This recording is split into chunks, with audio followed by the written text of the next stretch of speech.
Alright, this is the I.S.U.P.K Sabbath service. And this is your this is the Detroit I.S.U.P.K Sabbath service. So like you. Go ahead, blow the horn.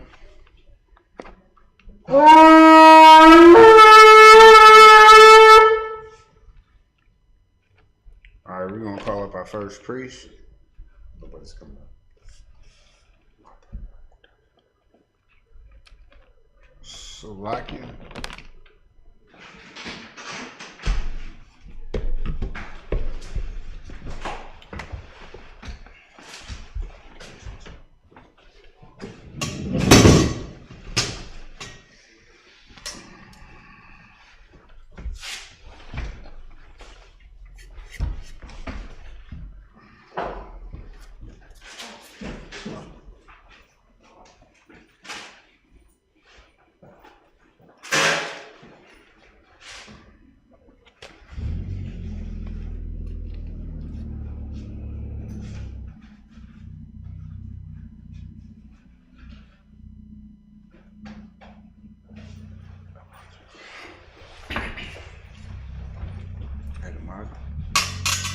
Station registry. Kodash the bar ban Yahawah Bahasham Kodash the bar ban Yahawah Bahasham Yahawah Bahasham Yahawashi. Yahawah Bahasham Yahawashi.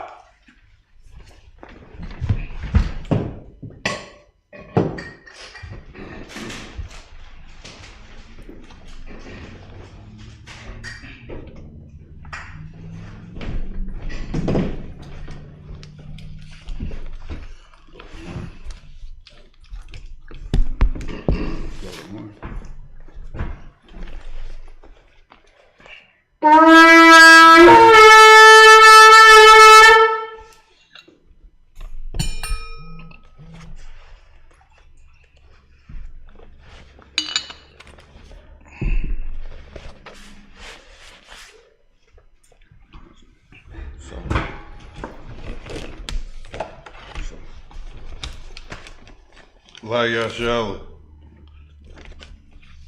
Barak.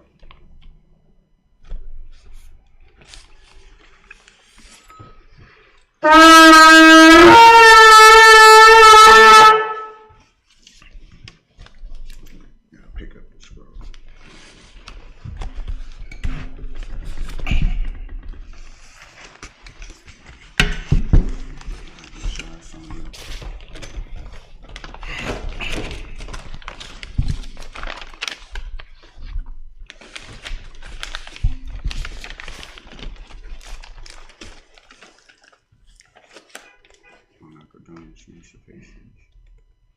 Mayam, Wapan Hakodam, meaning face the east.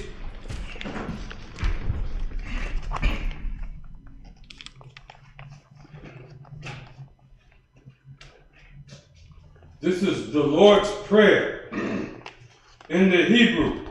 Abanawa. Shabbat Shemayim. Kodash. Hayah. Shamka.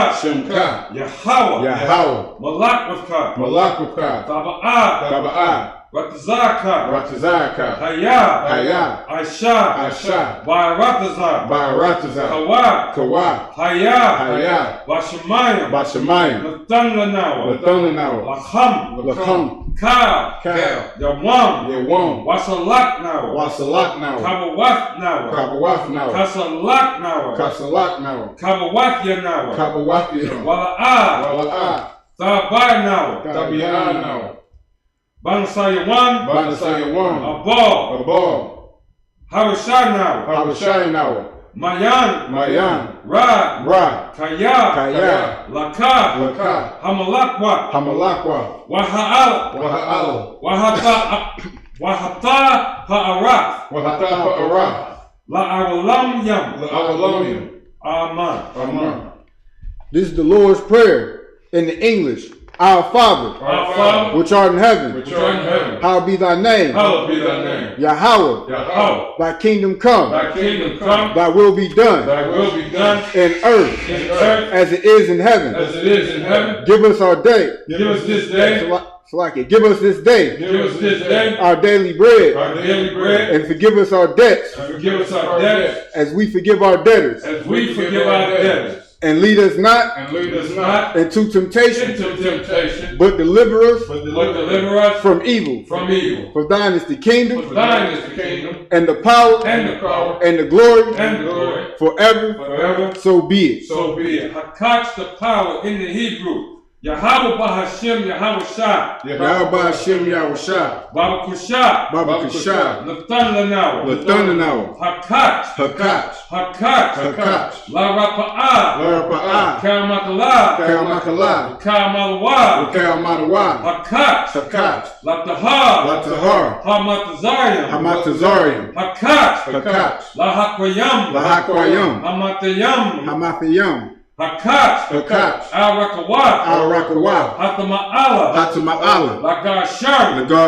Bahasham. Yahawashi. The water Aman. Hakach, the power in the English. Yahawah. In the name of Yahawashi. Please give us the power. The power to heal. All manner of sickness. And all manner of disease. The power to cleanse the lepers. The power to raise the dead. The power against unclean spirits. To cast them out. In the name of Yahawashi. Thank you. So be it.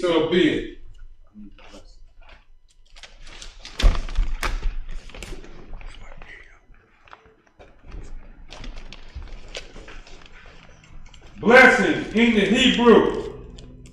Barakatah Yahawah wa Yahawashi. Wa Mahya'Allah. Wa Alahayim. Matazabya. Alawat Yahanna. Ha Alawatyam. Ha Saranyam. Ha Kwatazayanyam. Haka Yayalam. Waha Agwazian. Yahawah Bahasham Yahawashi. The water Aman. Blessings in the English. Bless you, Yahawah. And Yahawashi. And Michael. And the angels. Command the GEN.YAHANNA. The generals. The captains. The officers. The troopers. And the sisters. Yahawah. In the name of Yahawashi. Thank you. So be it. Bless Israel in the Hebrew.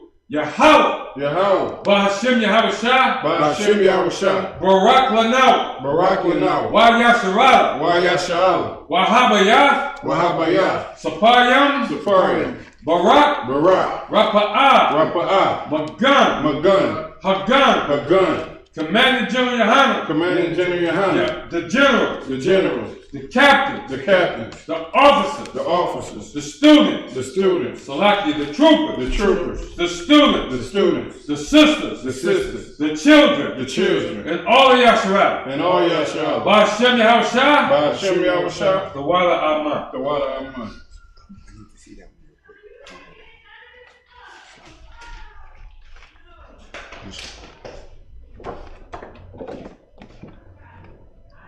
Bless Israel in the English. Yahawah. In the name of Yahawashi. Bless us. And Israel. And the school. Bless, heal, shield, protect. The generals. The captains. The officers. The troopers. The students. The sisters. And all Yasharala. In the name of Yahawashi. Thank you. So be it. Psalm 121 in the Hebrew. Asha'ah. Ayanya. Ahahayim. Mahayam. Yaba'ah. Isaiah. Ma'an. Yahawah. Ashah. Shemayim. Wa'aratazah. Al-Yathun. Lamawat. Regalka. Al-Yanawam. Shamar. Hana. La'ah. Yanawam. Yanawam, Yanawam, Wala'a, Wala'a, Yayashan, Yayashan, Yashamar, Yashamar, Yasharala, Yasharala, Yahawah, Yahawah, Shamarka, Shamarka, Yahawah, Yahawah, Tazarka, Tazarka, Al-Yad, Al-Yad, Yamyanka, Yamyanka, Yawaman, Yawamam, Hashamash, Hashamash, La Yakaka, La'ayakaka, Wayarak, Wayarak, Balayala, Balayala, Yahawah, Yahawah, Yashamarka, Yashamarka, Makorad, Makorah, Yashabar, Yashamar, Athnapashka, Athnapashka, Yahawah, Yahawah, Yashamar, Yashamar, Taza'atka, Taza'afka, Wabawa'aka, Wabawa'afka, Ma'atha, Ma'atha, Wa'ai Awalam. Wa'ai Awalam. Psalms 121 in the English. I will lift up my eyes I will lift up my eyes unto the hills, unto the hill. from whence cometh my help. From whence cometh my help? My help cometh from Yahawah, My help cometh from Yahawah, which made heaven and earth. which made heaven and earth. He will not suffer thy foot to be moved. You will not suffer thy foot to be moved. He that keepeth thee He that keepeth thee will not slumber. will not slumber. Behold, Behold, he that keepeth Israel he that keepeth Israel shall neither slumber nor sleep. shall neither slumber nor sleep. Yahawah is thy keeper. Yahweh is thy keeper. Yahawah is thy shade upon thy right hand. Yahweh is thy shade upon thy right hand. The sun shall not smite thee by day, The sun shall not smite thee by day, nor the moon by night. nor the moon by night.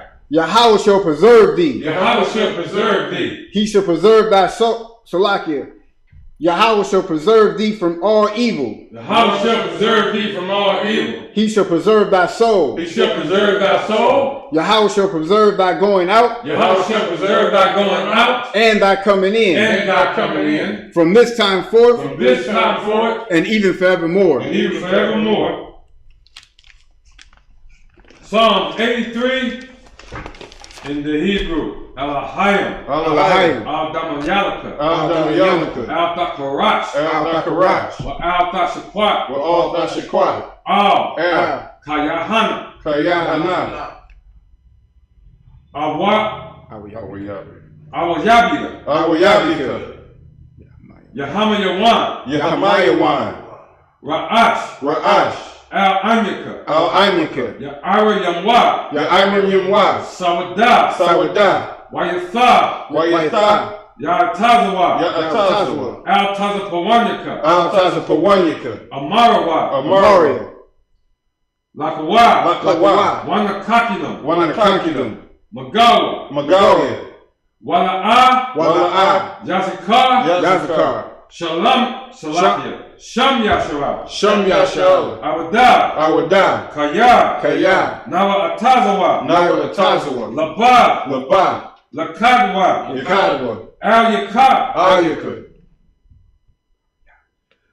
Bayat, Baryat, Yakarathwa, Yakarathwa, Ahaya, Ahaya, Alawam, Alawam, Washamad, Wayashemai, Alayam, Alayam, Mawa'ab, Mawa'aba, Wahagayim, Wahagariam, Gabal, Gabal, Wa'amawan, Wa'amawan, Wa'amalak, Wa'amalak, Halashah, Halashah, I'm Mawabia, I'm Yeshabia, Salakia, I'm Yeshabia, I'm Yeshabia, Tazawar, Tazawar, Gam Ashawar, Gam Ashawar, Nalawa, Nalawa, Aiman, Aman, Hayawa, Ayawa, Zarawai, Zarawa, Labanya Lamwa, Labanya Lawa, Salah, Salah, Aisha Laham, Ashalaham, Kamadyam, Kamadian, Kasaya Sara'a, Kasaya Sara'a, Kayabyan, Kayabyan, Barakar, Barakal,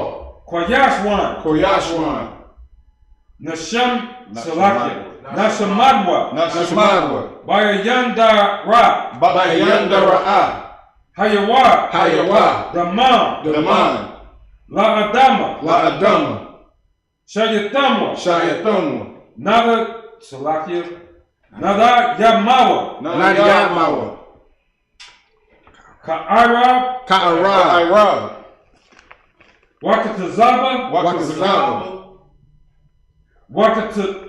Wakazabat, Wakazabak, Wakatazal, Wakazazal, Mana'a, Mana'a, Kal Nasa Yakamwa, Kalanasi Yakamwa, Ashar, Ashar, Amawa, Amaria, Nayarashwa, Salaki, Nayarasha, Naya Rasha, Lanawa, Lanawa, Af, Nawa, Nawa, Alahaya, Alahaya, Alahaya, Shayatamwa, Kagogla, Kagogla, Kakwash, Kakwash, Lapanya Rawakwa, Lapanya Rawaka,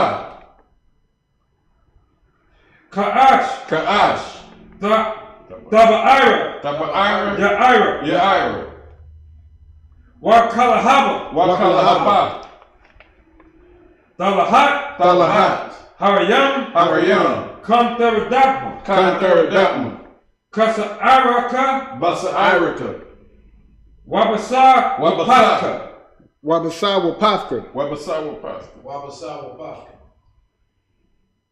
Tabahalam, Tabahalam, Mala'a, Payaham, Kualaham, Salaki, Kualawam, Kualawam, Waya Bakwashwa, Shamka, Yahawah, Yabashwa, Waya Bahala, Aya Waya Kapawa, Waya Abadwa, Waya Daiwa, Kaya Afka, Kaya Atha, Salaki, Kaya Afka, Separated. Kaya Atha, Kaya Atha, Shamka, Yahawah, Labaka, Al-Yawam, Akal Ha Alkaha. Psalms 83 in the English. Keep not thy silence, Keep not thy silence, O Yahawah. O Yahawah. Hold not thy peace, Hold not thy peace, and be not still, and be not still. Yahawah. For lo, thy enemies make a tumult, thy enemies make a tumult, and they that hate thee and they that hate thee have lifted up the head. have lifted up their head. They have taken crafty counsel They have taken crafty counsel against thy people, against thy people, and consulted consulted against thy hidden ones. against thy hidden ones. They have said, They have said, Come, and let us cut them and off let us cut them off from being a from nation, being a nation, that the name of that Yasha'Allah the name of Yasharallah may be no more in remembrance. may be in no more remembrance. For they have consulted together For they have consulted together with one consent. with one consent. They are confederate against thee. They are confederate against thee. The tabernacles of The Edom tabernacles of Edom and the Ishmaelites and the Israelites of Moab of Moab and the and Hagarenes, the Hagarenes, Gabal Gabal and Ammon and Ammon and Amalek, and Amalek, the the Philistines Philistines, with the inhabitants of with Tyre. the inhabitants of Tyre. Ashur also is joined with them Ashur also is joined with them. that have hope in the children of Lot. They have hope in the children of Lot. Salah, Salah, do unto them do unto them as unto the Midianites, as unto the Midianites, as to Sisera, as to Sisera, as to Jabin, as to Jabin, as the brook of at Kazan, the brook of Kaisan, which perished at Endor. which perished at Endor. They became as dung for the earth. They became as dung for the earth. Make their nobles like Oreb, Make their nobles like Oreb, and like Zeb, and like Zeb, yea, all their princes all as their Zeba, princes as Zeba, and as Zamunna, and as Amunah, who said, who said, Let us take to ourselves let us take to ourselves the houses of Yahweh in possession. the houses of Yahweh in possession.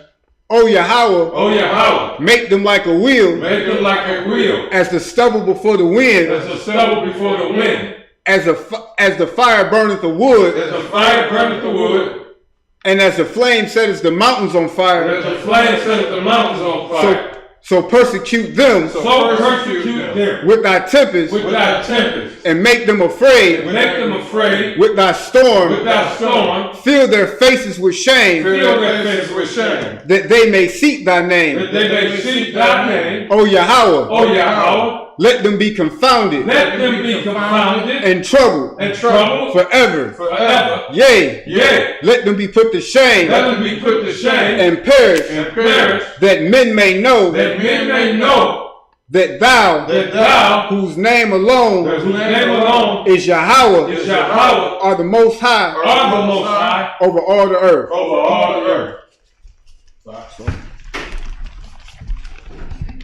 Yeshabia, which means to be seized. Hold on, let me get this.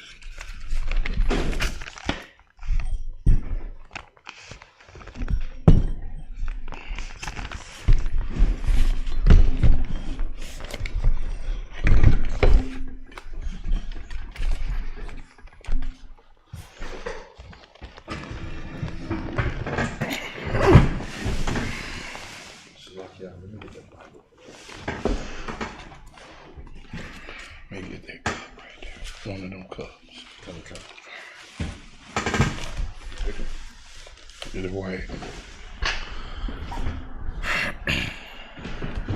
All right. So we're going to be picking up in the book of Exodus. We're going to be starting off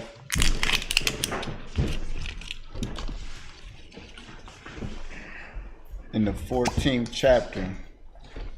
Verse 4.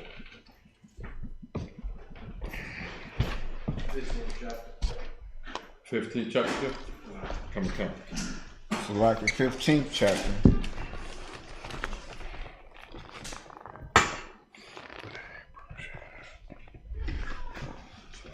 The Hebrew share.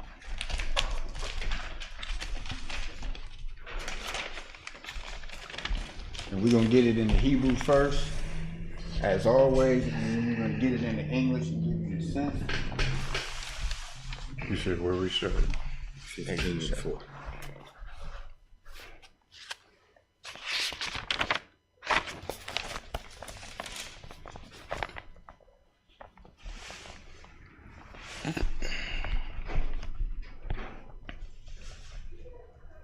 Marakabath.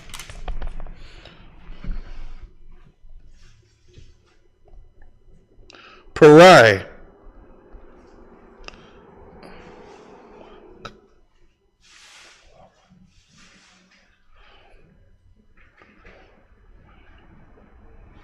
Wakai Yalawa. Yara. Bayam.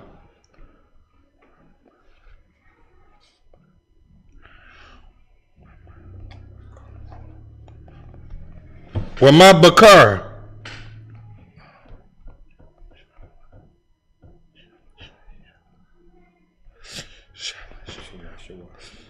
Shila Shia. Hold on. Shila Shiwa.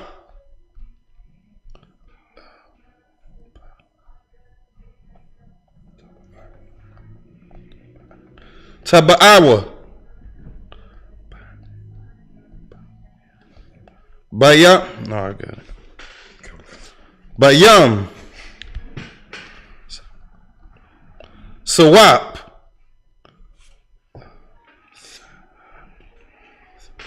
Thahamath.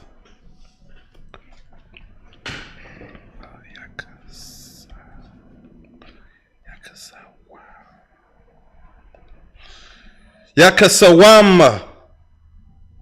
Hold on. Yakasayamwa.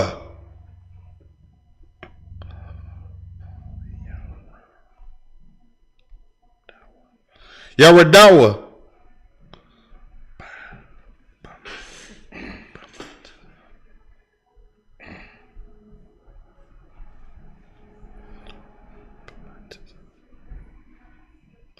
Bamatazawalas.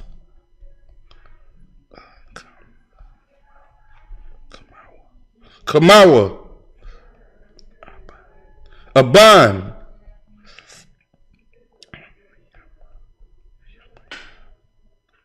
Yamayanak. Yahawah.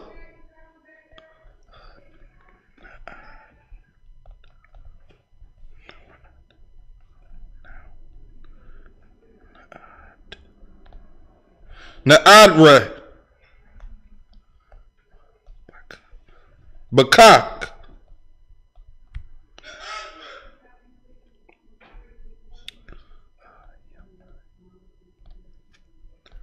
Yamayanak. Yahawah.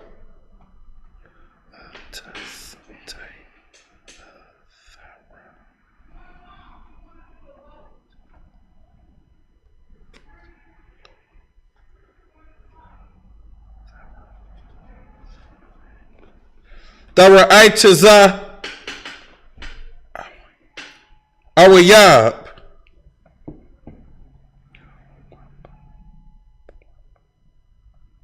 Wabarab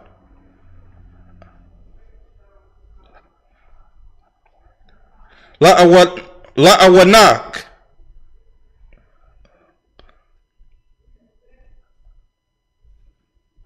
Thaharas, Kwamyak, Thashalak, Haranak,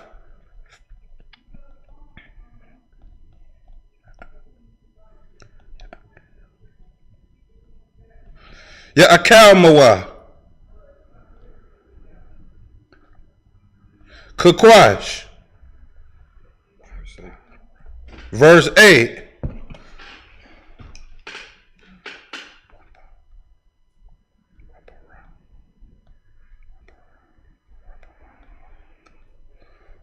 Wabawa, hold on. Wabarak.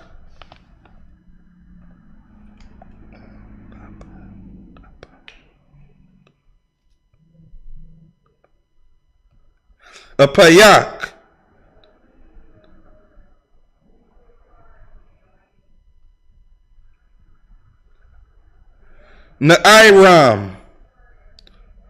Nairamwa. Mayam. Natazabwa.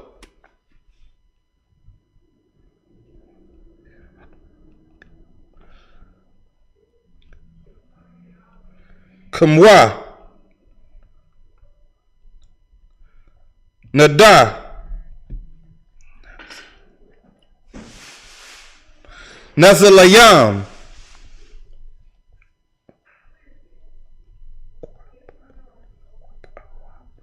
Kwapa'awa.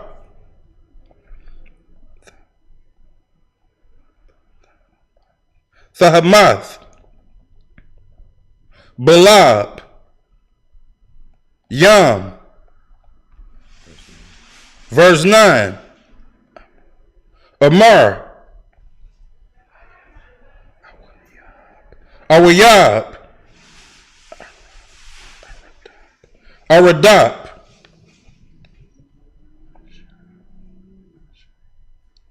Ashayal. Akalak. Shalal.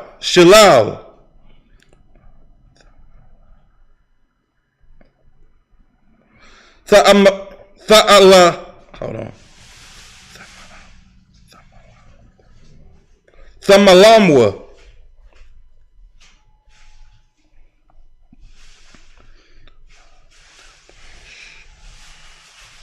Nashapal.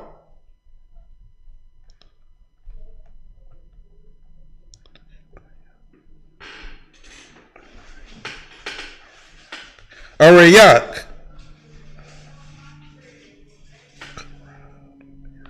Karabia.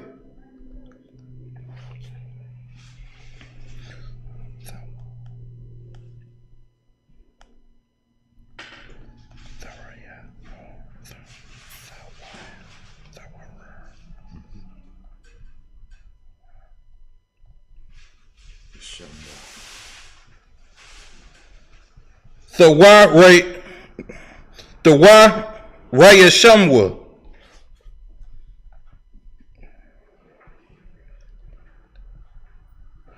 Yediah.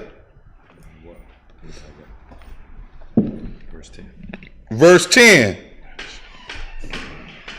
Nashapath.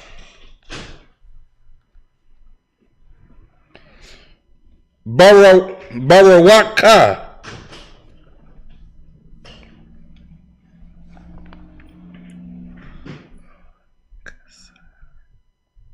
Kasamwa. Yam.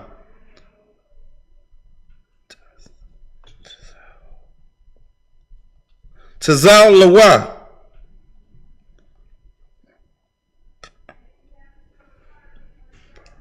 Kaiwapar. Kapaiwa Arath. There you go.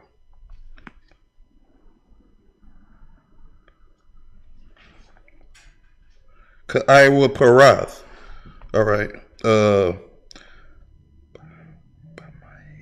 Bamayam.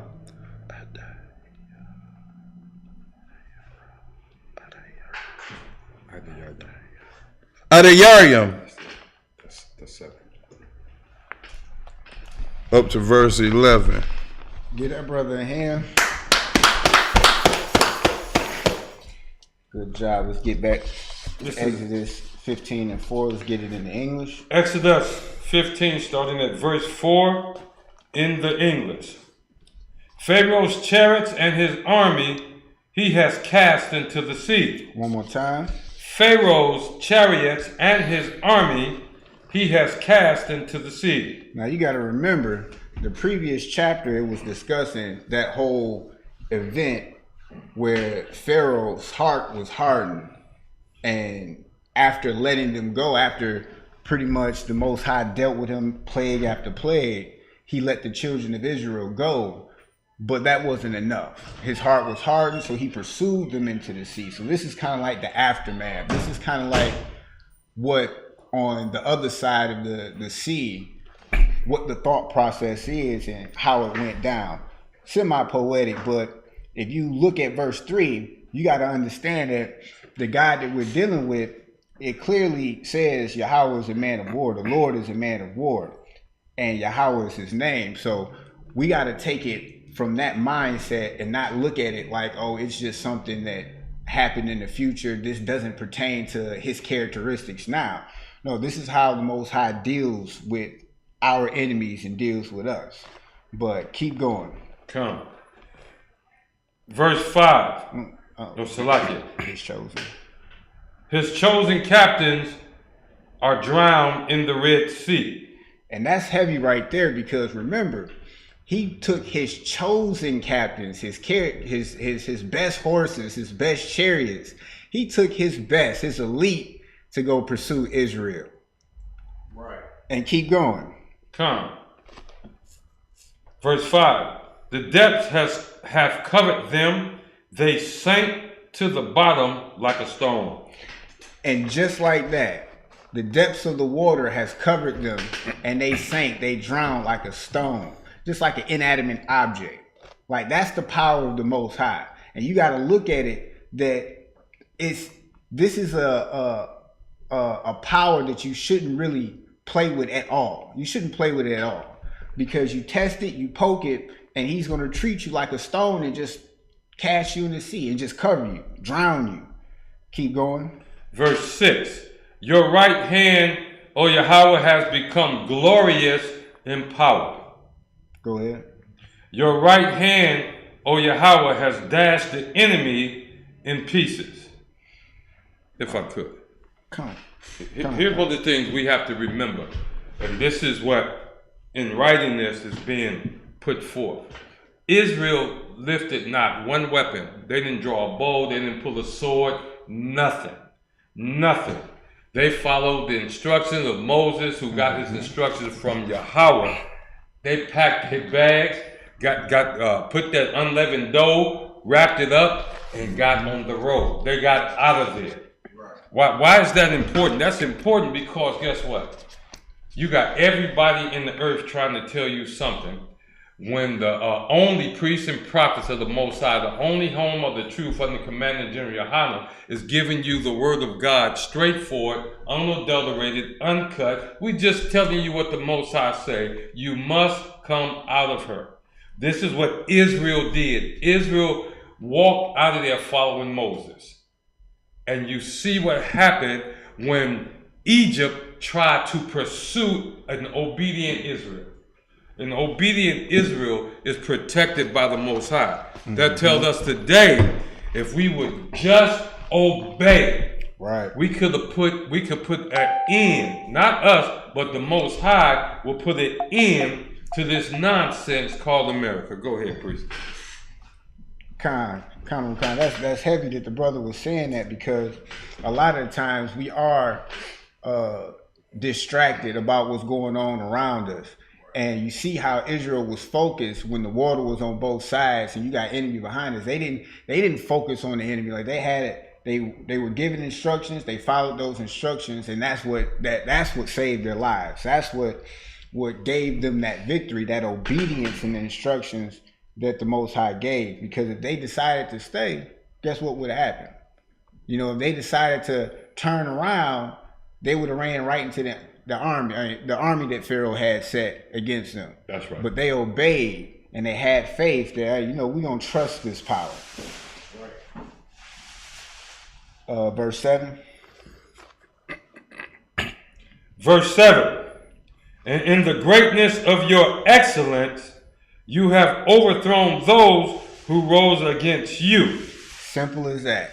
In the greatness of thy excellency. That just lets you know that, and at that time you have different types of writing styles and their poetry, but it's nonetheless being very clear and specific, because later you're going to see his semi being compared, or he's being put above all the other fake gods that they were dealing with, because he's actually the one with the power. He's the one who's actually in control, and it's being clear by the actions that he's doing, by the plagues he sent, by the victories that he's getting.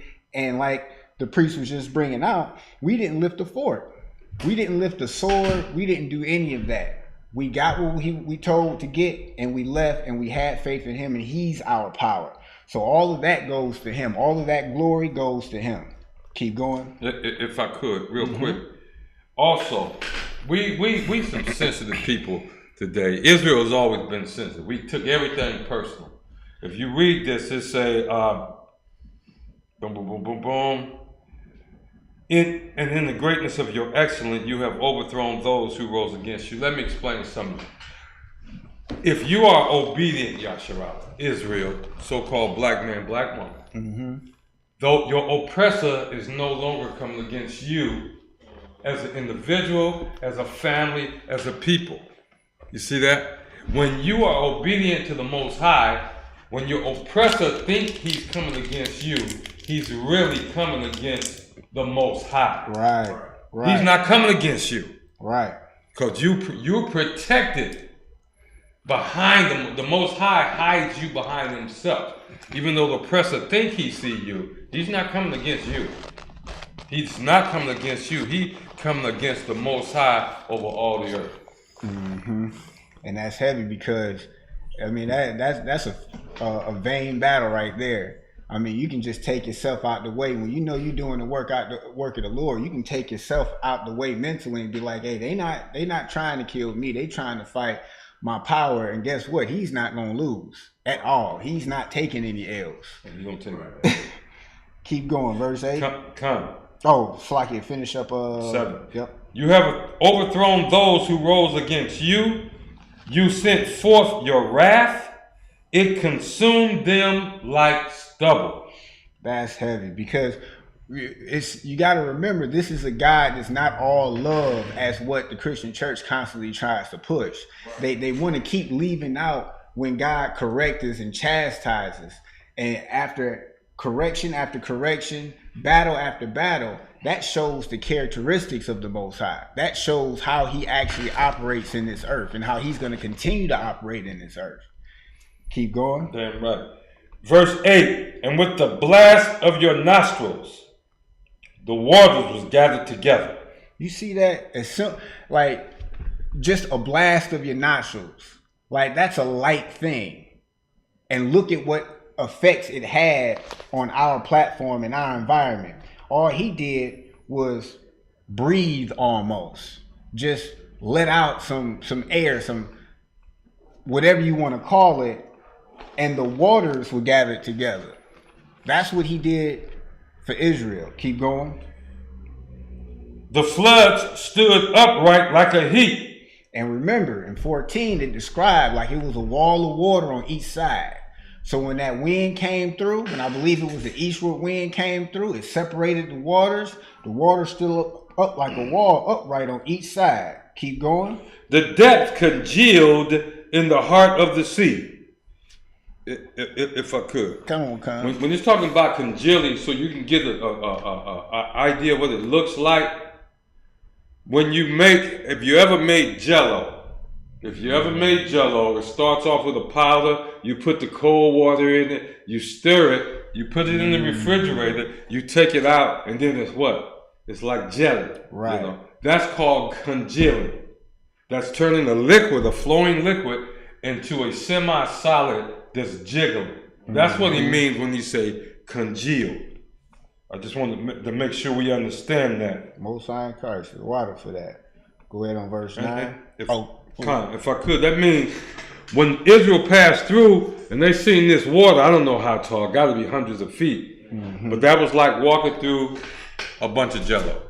Right. He just cut on a path. He made the water like jello.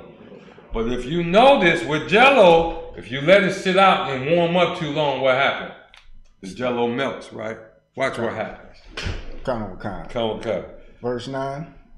Verse 9. The enemy said, I will pursue, I will overtake, I will divide the spoil. Wait right there. You see the heart and the spirit of Pharaoh and his men? Now, what mindset do you have to be in to see a people at the head of a sea and then see the waters separate, knowing that you just went through 10 plagues from a power who told you to let my people go? And then you decided to say, you know what, I'm going to still pursue them. Like when the Most High said, he hardened Pharaoh's heart. Yeah, that's what hardening that heart does. It will make you see, hey, you know, there's a pit bull right there. You know what? I'm tough. Yeah, I ain't worried about that. But I'm going to go right past it. And guess what? That's the mentality that he has right now. I mean, he literally sees this miraculous feat and Israel being guided through. And he says, oh yeah, I'm going to go right. I'm going to still pursue him. Go ahead. My desire shall be satisfied on them. I will draw my sword. My hand shall destroy them. Now, he's just plotting. Like my lust, my desires. He already talking about dividing the spoils, you know. He's going to break bread with him and his chosen captains that he took. Remind, he took the choice captains. These are his leaders. It wasn't just like the grunt workers. He took the choice ones, the choice chariots. He said, I'm going to take my best to go get them, and we're going to divide up the spoils.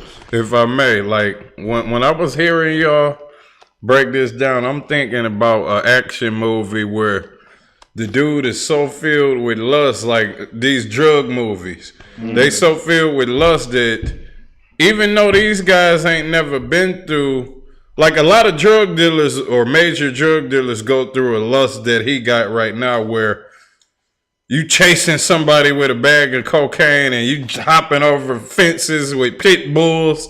You would normally be scared of a pit bull, but you ignoring the pit bulls and all of the danger that's around you to get this money that this person got. And this is the lust that Pharaoh got. He ignoring all of, like, he got tunnel vision, and he ignoring all of the outside stuff. He's still thinking about the children, the firstborn sons that just got killed. He's not even thinking about the water or none of the people that died. This dude got tunnel vision and a lust for power. And it goes on to say in 15, I will draw my sword, my hand shall destroy them. So that's the plot. And he said, I'm going to get up on them. I'm going to pull out my weapon and I'm going to destroy them. Now, these are people who just wanted to leave. They didn't build your damn pyramids. They built your cities. They didn't fed you. You didn't got free labor out of them. And all they said, they wanted to go serve their power in the wilderness. You know, you wouldn't want them to do that. You didn't want them to do that. So then, you know, you got dealt with. And then they decided to leave because they were told to leave. And guess what? You still chasing them. You could have just stopped, like, we got to regroup. Let's go find another people to enslave and make serve us. Let's leave it. No, you said, let's go get them and let's destroy them. And this is exactly why I said what I said, because the scriptures say pride cometh before destruction. So this dude got so much lust for power that he is prideful about the dangers around him. He's not even caring. And that's what these ops and people that be shooting at each other in broad daylight. They don't think about the police. They just ready to get their enemy, and they focus on they so focus on the lust of their mind, of lust of power. I mean, that even goes, and revenge, yeah. Yeah, that goes into so many different areas because you just got people who behave in those whoremonger spirits. It's just like you see the dangers. You know, you go to Atlanta and you hear about the statistics about the age rate, how many men that are deal in homosexual sex down there, but you still want to roll the dice unprotected and everything. You still want to play the game, so you're not fearing the lust in your flesh and lust in your mind. You said a guy clearly says, yeah, you know, I just took an AIDS test, but you know it's gonna come back. I'm good though. And you see the fear. Well, you should see the fear, but you so focused on your lust and what's in your heart, you're gonna do what your lust and your flesh desires, and just clearly overpass the consequences. Hey, I might catch a disease. I might get monkeypox. So and you just go ahead. If I could, what the Most High has done in the last 3 years, what we've seen come on the earth in the last just 3 years, with the plagues He put on the earth, you would think a person would just, an Israelite anyway, would just have the biggest reservations in the world, even to go to Atlanta. I don't, you know, the step in the city of Atlanta is so full of abominations. It is so full of abominations. I would be concerned that I might be plagued just coming within the city limits. And that's where they go to play. That's what we go down there and we go to work. You know, we go to do the work of the Most High and try to bring our people back. But most people, they go down there to play. They go down there to go specifically to the clubs and the places where you know sin. All of the sin happens frequently. That's where they go to. Sin is their entertainment now. Like, and it's unfortunate. It's unfortunate. Where we at verse 10? Yep, verse 10. Verse 9. This is verse 9. Exodus 15, verse 9. The enemy said, I will pursue, I will overtake, I will divide the spoil. My desire shall be on them. I will draw my sword, my hand shall destroy them. Oh, let me add something to that. He just said, my desire shall be on them. Now, this is the same thing I was just saying without even reading that scripture. Because I'm breaking down what I'm hearing about this dude. Right. He's so focused, he got a lust for power or whatever he coming after. He got a lust because he don't think he should be denied anything. That's right. Right. So, that's crazy. He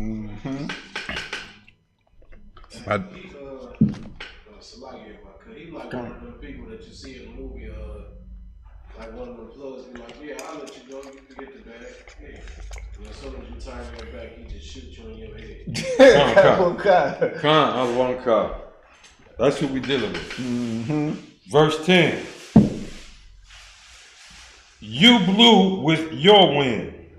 You see that? They're talking about that wind that separated the sea, and that same wind is the wind that closed the sea up. Just like that. Just like it was having the priest was just talking about what happened in the last 3 years. Like, he crippled the world with a cough. Right. I mean, just with COVID, just like, hey, now the war was on pause, and that's what he did with a cough. And people are like, oh man, they're not chalking it up. They're not seeing that it says, as in the days of Noah, so shall it be in the days of the son of the coming of man. Salakia, paraphrasing.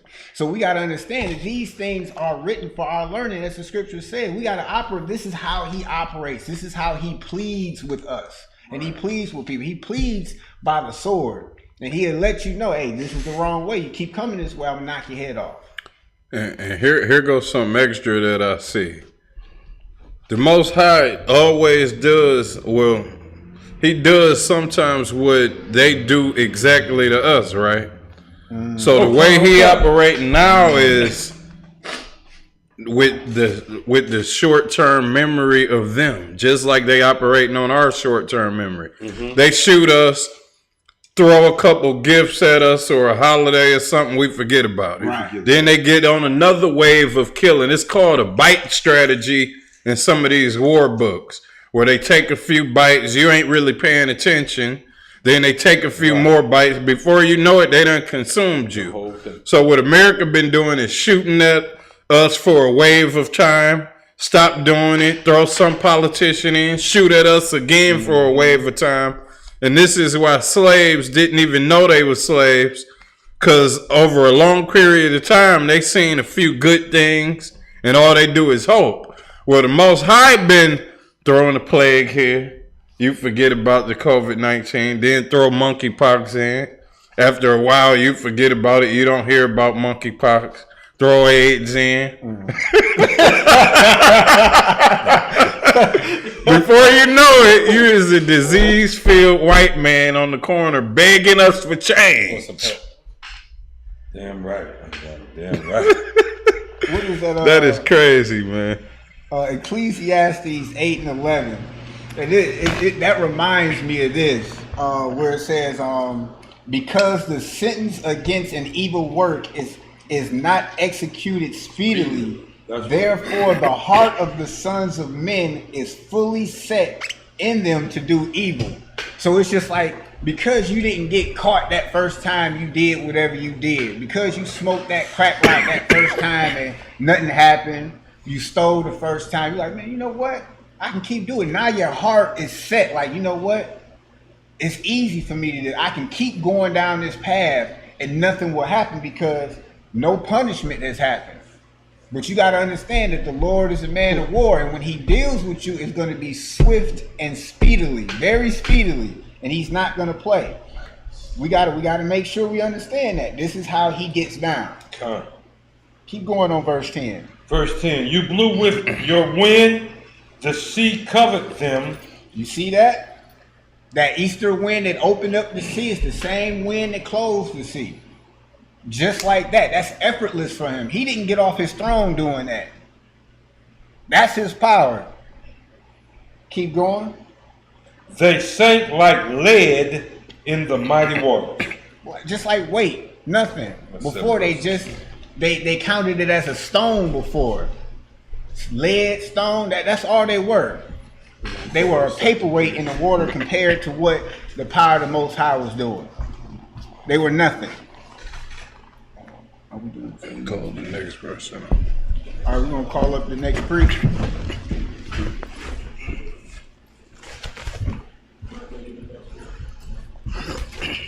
What they all letting you?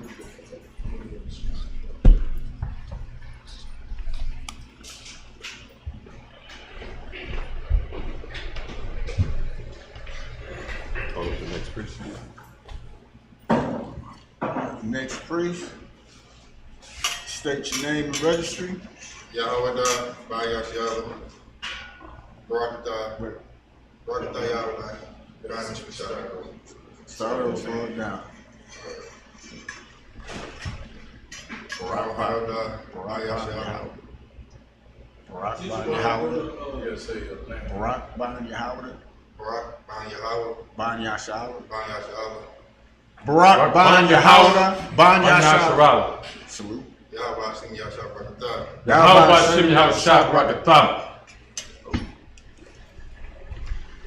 Brother, when you report up here, because there's two priests on the podium, Barak ahtham. Barak ahtham. Right? We're going to be reading Exodus. Go ahead, see. The next 7 verses. Starting in Exodus 11, 12, 13, 14, 15, 16, 17. Oh yeah, 11 to 11, 15. Okay, yeah. Exodus 16, starting at verse 11 through 18. 11, 12, 13, 14, 15, 16, 17.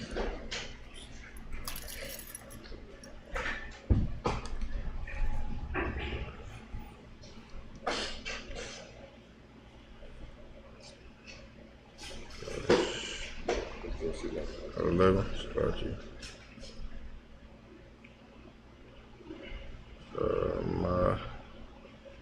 Start turning me into the facts. I'm going to read. All right, come. The what?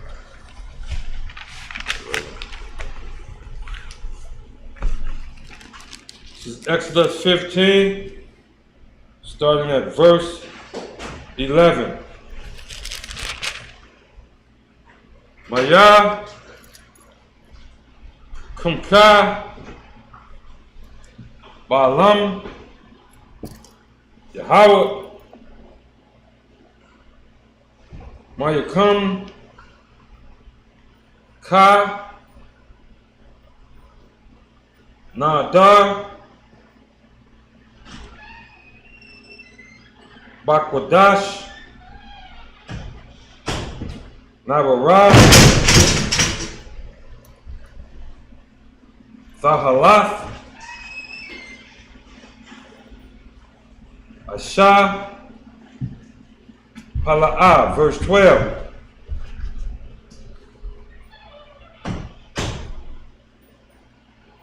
Natayath, Yama Yanak, Thabalaim, Wa, Aratazah, verse 13. Nakayath, Bakas Sadaka, Ain, Zawa, Ga'alath, Nahalath, Ba'izak, Al, Naya, Quadashak, verse 14. Shamar, Amyam, Yara Gaza, Yam,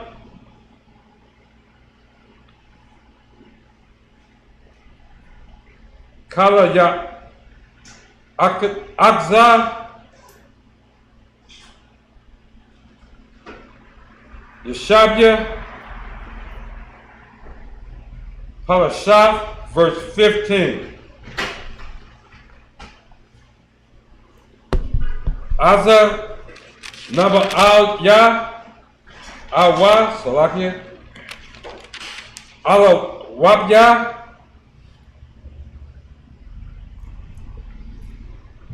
Ala Wabya, Halawam,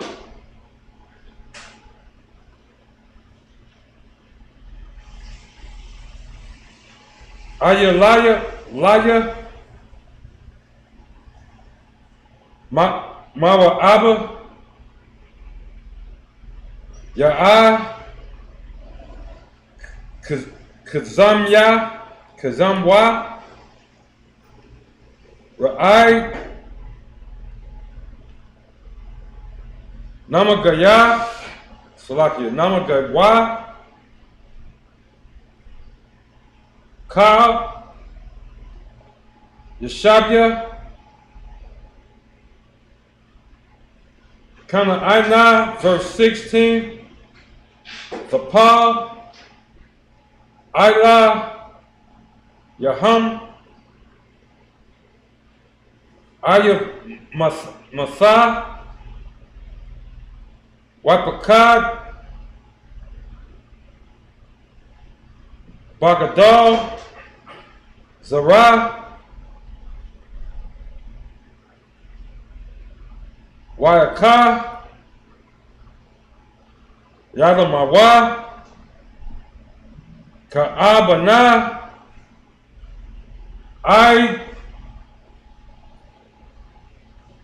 Ya'abara, Amka, Yahawah, Ada, or Ya'abara, I'm Zawa, Quanayath, verse 17. Saba Amawa, Waisa Ta'ai Mawa, Bahara, Makal, Thak, Makawam, Lasha Bathak, Alpha, Yahawah,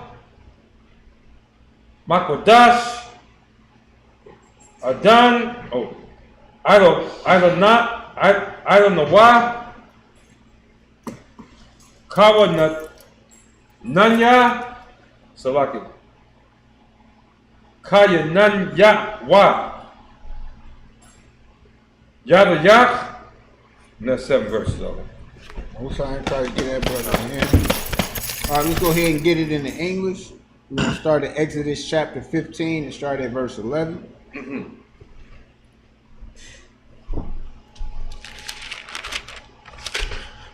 And the Lord said to Moses, that's correct. No, verse So 11. verse 15, verse 11. Chapter. 15, verse 11. That next page. There you go. Yeah, verse 11. Who is like you, O Lord, among the gods? Now you see that it says, who is like thee, O Lord, among the gods? They're asking it, and that's kind of like a little poetic response. But you know, they had multiple gods down there in Egypt. That's right. And, and that's the fake gods. There's no difference between somebody worshiping their car because there's nothing. You know, we know that a car is not nothing. It has no power outside of what, you know, we give it. So I chalk that up to the gods of all the other nations for the most part. So he's asking, who is like you, O Yahawah, among the gods? You know, and very poetically, he's about to flex. Keep going. Who is like you, glorious in holiness, fearful in praise, doing wonders. Now you see that, fearful in praises, doing wonders. You see that? Because we got to understand that he's not, they understood at that time this was a power not to play with. And they praised him for that. And he showed his work in those wonders. Like it wasn't no wolf tickets being sold. I'm gonna do this and he did it. If you don't do this, I'm gonna do that, and he did it. Keep going. Verse 12, you stretch out your right hand, the earth swallowed them. Effortlessly. He controls everything. He told Moses to stretch out his right hand, and guess what happened? A wind separated the sea, and it swallowed them. Just like that. He didn't get off the throne. He's flexing power. He's letting them know that I'm actually the power, and all them other guys is nothing. A figment of your imagination. Keep going. The earth swallowed them. You, in your mercy, have led forth the people whom you have redeemed. Now notice, since the beginning of the book, all the way to the end of the book, it's very specific. You got all of these college educators that's supposed to know how to read and fundamentals of reading comprehension. So like that, you said they supposed to know how to what? Supposed to know how to read. Where they get their education from? Not the UPK. Was it college? College, universities, not us, because I got degrees myself, and I said it multiple times. I didn't learn how to read until I got to the UPK. So they don't know how to read. they don't know how to read. It's very the scripture is very clear. He said he loved who did you say?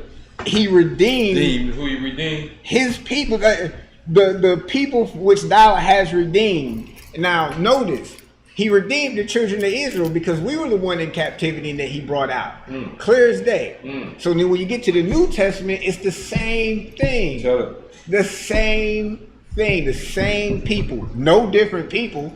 You go to the New Covenant scriptures, even in the Jeremiah, or whether you read it out of Hebrews, it still says the children of Israel and the children of Gentiles. It don't say nothing about no other nations. It's just one people.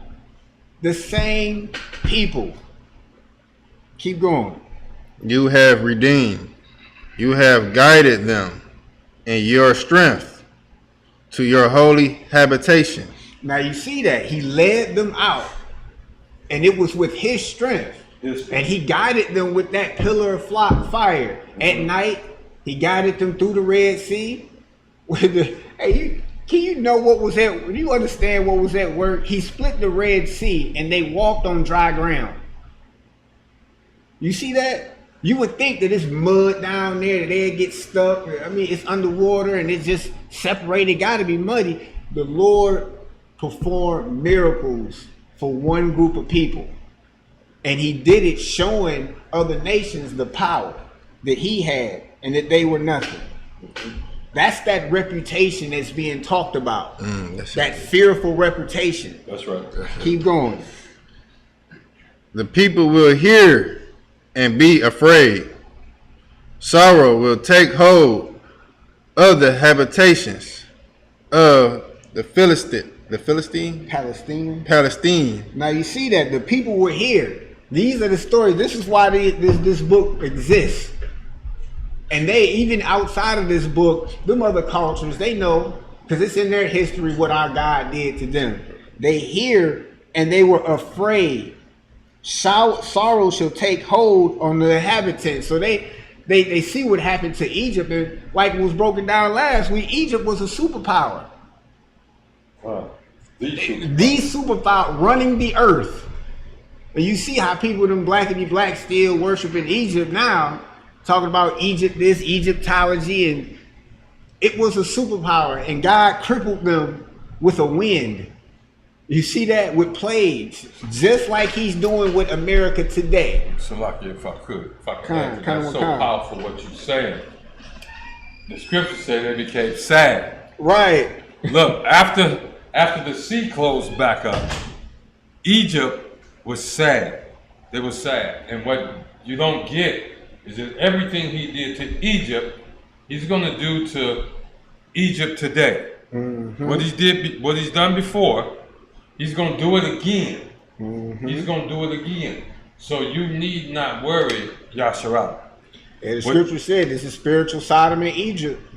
That's what this place is. We are in Egypt again. We got here by way of ships. Right. Slave cargo ships. And what he did to Egypt of old, he's going to do here.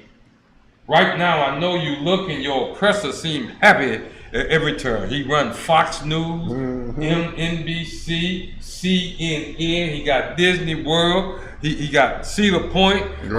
He's just having a ball. He runs Hollywood. But guess what? The day is coming. What they say that happened? They became sad. He's going to be sad because he's standing up in his own imagination.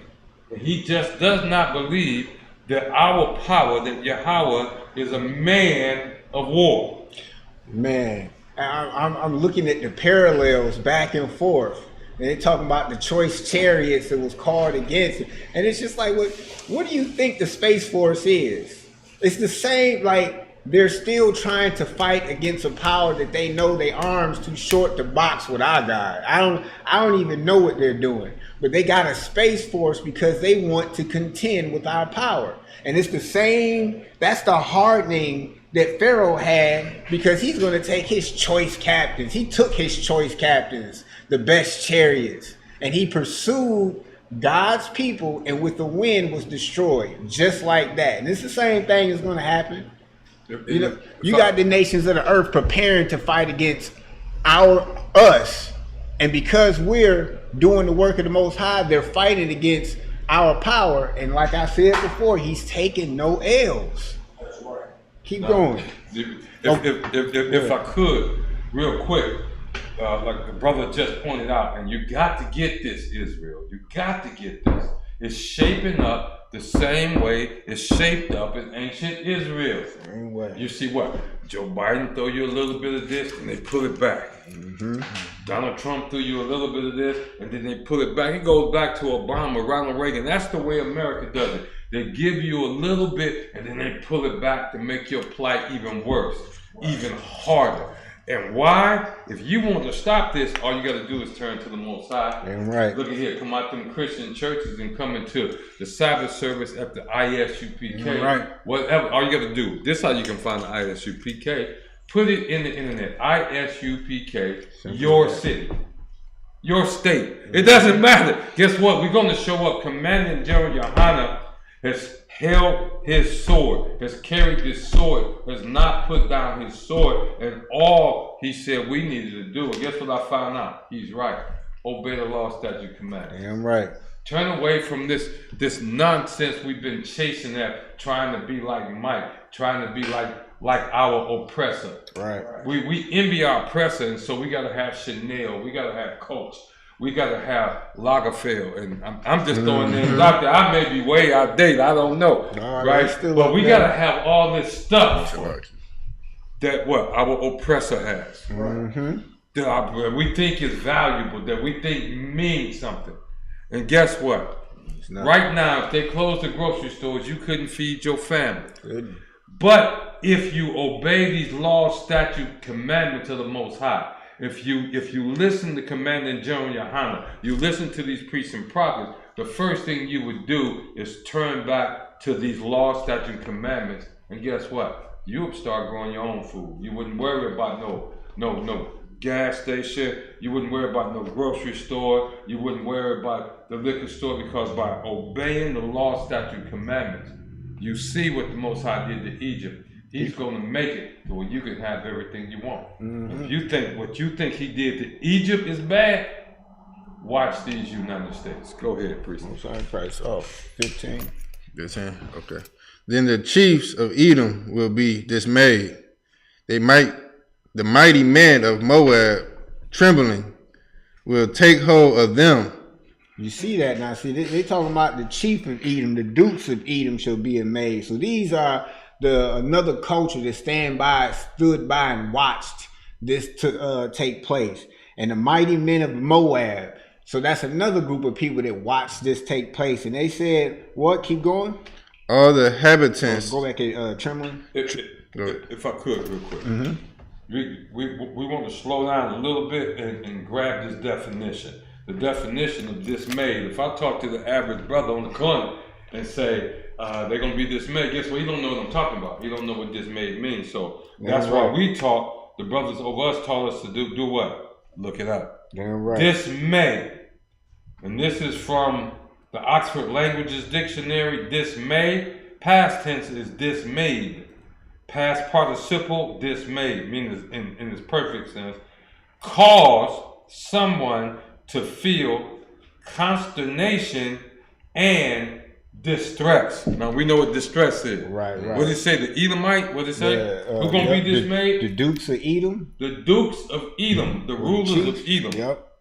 They're gonna be what? They're gonna find themselves by what the Most High does in America in distress. So I looked up, looking it up, just going a little bit further, like on the outline of biblical usage, it says to disturb, alarm, terrify, to be disturbed, to be anxious, to be afraid, to be nervous.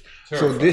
So this is what this act that the Most High did, put the fear in the dukes, the chiefs of Edom, and the mighty men of Moab. So the Most High, he didn't just show out to Pharaoh.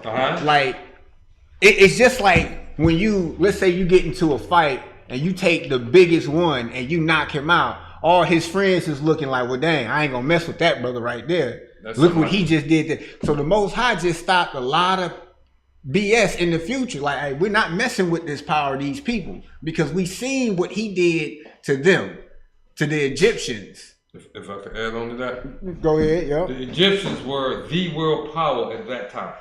The world power. And so when the Most High got through with them, just so you will know who's who, because we study up in here in the I.S.U.P.K, the Edomites said, oh, you know who that is? That's the Edomites are actually your oppressor today. What has happened among the Edomites, he forgot Egypt. You don't hear me now. He forgot Egypt. Right. Apparently so. He'll be reminded, because he's your oppressor today, that Caucasian. But guess who else they said? They say Moab. Did he say Moab? Moab. That's them Chinese. Damn right. Listen to me now. Ain't it funny? Yep. Major players. Look at these players. Look at these players in today's world. Major players. The Edomites, your Caucasoids, the Caucasians, right, that run Europe and the Western Hemisphere. And then you got who? Moab. The Chinese, who, what, 1.2 billion of them, something? Man, they making moves, and they're critical end time players. You see what they're doing in the Middle East now. You see, right? That's why I can't wait to lock you. I can't wait to see Commander GEN.YAHANNA's lecture. Man, Like, if I could. If you ain't got your ticket, you better watch out, because I'm getting phone calls and I'm buying tickets for other folks too. $30 is the least for that knowledge. That's nothing. Look, you spend $30 on chips at the grocery store and snacks and stuff. So if you don't want to spend $30 on some knowledge, some truth, then you might just... You just won't be ready. Right. Yeah, if you want to be ready, I don't care who you are. I don't care who you are. Spending $30, I done bought my ticket. I'm telling you, I done bought my ticket on Eventbrite. I done bought it. You know what I'm saying? Already. I got to have it. You see? I got to have that because I don't want to miss that. And here's why these brothers up here. Crazy parallel, man. You see the parallel? That is a crazy You see the parallel? What happened back then? You don't look. Less than 2 weeks away. Midwest Fire Weekend. Commander General Yahanna gonna be there. Jeez. With the lecture. What's the name of the lecture again? Is World War III. World War III imminent. Damn right. That means, guess what? You know what I mean when they say imminent? Any time. It could go at any moment. It can just blow up. And the attack is imminent. If you hear about that, the attack is imminent, that means they're going to put everything right now on the front lines because they know the enemy is coming. Is World War III imminent? The answer, I'm sure it is. And we're trying to let the Commander General Yahanna is trying to let y'all know what he didn't already let us know, that you need to be ready for that. Yeah, I'm right. And if you ain't, it's only one way to get ready, and that's through this truth. That's right. Through this truth right here. If you're going to come back to these laws, statutes, and commandments, as we teach in the I.S.U.P.K. under Commander General Yahanna, you on your own when it takes place. You understand? I'm right. You're on your own. Just like if you was an Israelite who did not put that blood on your doorpost on Passover night, the firstborn in your house died too. Because you didn't what? Obey the law, statute, commandments of the Most High. Obey. And so that's what we're telling you. It's time to come back because the Most High is a man of war. And guess what? He sees what's going on with Israel and he's not pleased. Go ahead. And he's going to redeem his people. Go ahead. You're going to finish up at 15 after Moab. The mighty man of Moab, trembling, will take hold of them. That's that fear. That's going to take hold of the people who's watched and witnessed this happen. And if they didn't witness it, guess what? Like the scripture just said above it, they heard the stories. They heard about it. You heard what just happened to so-and-so? You heard what happened to Suge Knight? He got knocked out. The stories happened. You know, keep going. All the inhabitants of Canaan will melt away. So now you got the inhabitants of that. This is the land that we were being sent to. And they're hearing about what's going on. Like, man, this is the people. Now you got their spirits like that. Like when you were tough, and now you're not tough no more after you seeing what this power just did for these people that he's redeemed. And like that parallel is still today. You got a select group of people who are the so-called blacks, Latinos, and Native American Indians on their father's side. And that's the majority on this side. We're not, of course, there's going to be, we're scattered throughout the four corners. But those are the people that the Most High is going to redeem. And you think he's going to let his children be violated as such without no consequences and repercussions? That's what this was written for. This was written, the scripture said whatsoever was written for aforetime was written for our learning. So we're learning from this. This is how the Most High operating right now. So we got to understand it, man. So he redeemed a select group of people before, and this is how he redeemed them. He redeemed them through fire. He redeemed them through war, through warfare, through death, through murder. We celebrate the death and the destruction of our enemies. That's the kind of God that we serve. We don't celebrate the death of our king like the Christians do. We celebrate the Christ was celebrating the Passover during that time. He wasn't celebrating his Easter Friday and Good Friday. He wasn't celebrating that. Come on now, let's really be real. Damn, this Bible heavy. Keep going. All the inhabitants of Canaan will melt away. If I could, with that. Go ahead. Yep. Have you heard the thermonuclear war? Yeesh. When you see that in the Bible, understand the Most High is not finna play with us in this day and age. He's not finna play with our enemy in this day and age. You're talking about Canaanites today, ain't them South Africans? Yeah. Ain't them the folks that had Nelson Mandela locked up for 27 years? You see what I'm saying? All of them. If you are a nation on that 18 chart, you part of that 18 chart nation of all the nations of the earth that was on the earth at a certain time, right? You still here. And if you have come against the children of Israel, if you have had part in putting your foot on the neck of the children of Israel, guess what? Right. Even way over in South Africa, they're going to melt away. They're going to have to suffer thermonuclear war for what they did to us. And we're not just talking about the Negro. Guess what? We're talking about Reuben. We're talking about Simeon. We're talking about Manasseh. We're talking about the Benjamites. We're talking about the Cubans, the Puerto Ricans, the so-called Mexicans, the Native Americans, the so-called Native Brazilians, the so-called Afro-Brazilians. You know what you've done to the children of the Most High, and to Most the High people of too. the Most High, and you're going to pay. Yeah, right. You're going to pay. You're going to pay. If the Bible, the scriptures did leave y'all out back then, don't think you're going to escape now. Matter of fact, you scared because when we go to the old, when we look to the old things, we still see your name was back then. Right? So you've been doing this. What the Bible say for your perpetual hatred. Perpetual hatred. That means ongoing forever for a long time. It's been a long time you've been having your foot on the necks of the houses of Yasharal. You see, and the Most High is coming back to get you. Go ahead. 16. Fear and dread will fall on them. Yeesh. Keep going. By the greatness of your arm, they will be as still as a stone. Look at that imagery right there. So it says fear and dread is going to fall upon them. And it said, by the greatness of thy arm, they shall be as still as a stone. They were scared as a bit, if you know what I mean. You know, they were scared. Casper scared. You see what I'm saying? They were stuck like deer in the headlights. You know, like just imagine. Like they probably used the bathroom on themselves. They were scared. They were stuck.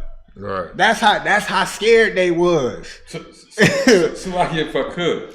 Now before they got scared, what was they doing? They had their best chariots. Talking all that smack.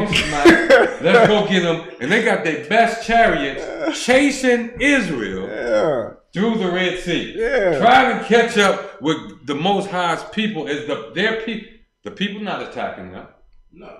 The people not up in their face talking smack like we do. Nothing. The people are running away from their enemy. Trying to get out of Dodge. Trying to get away from them.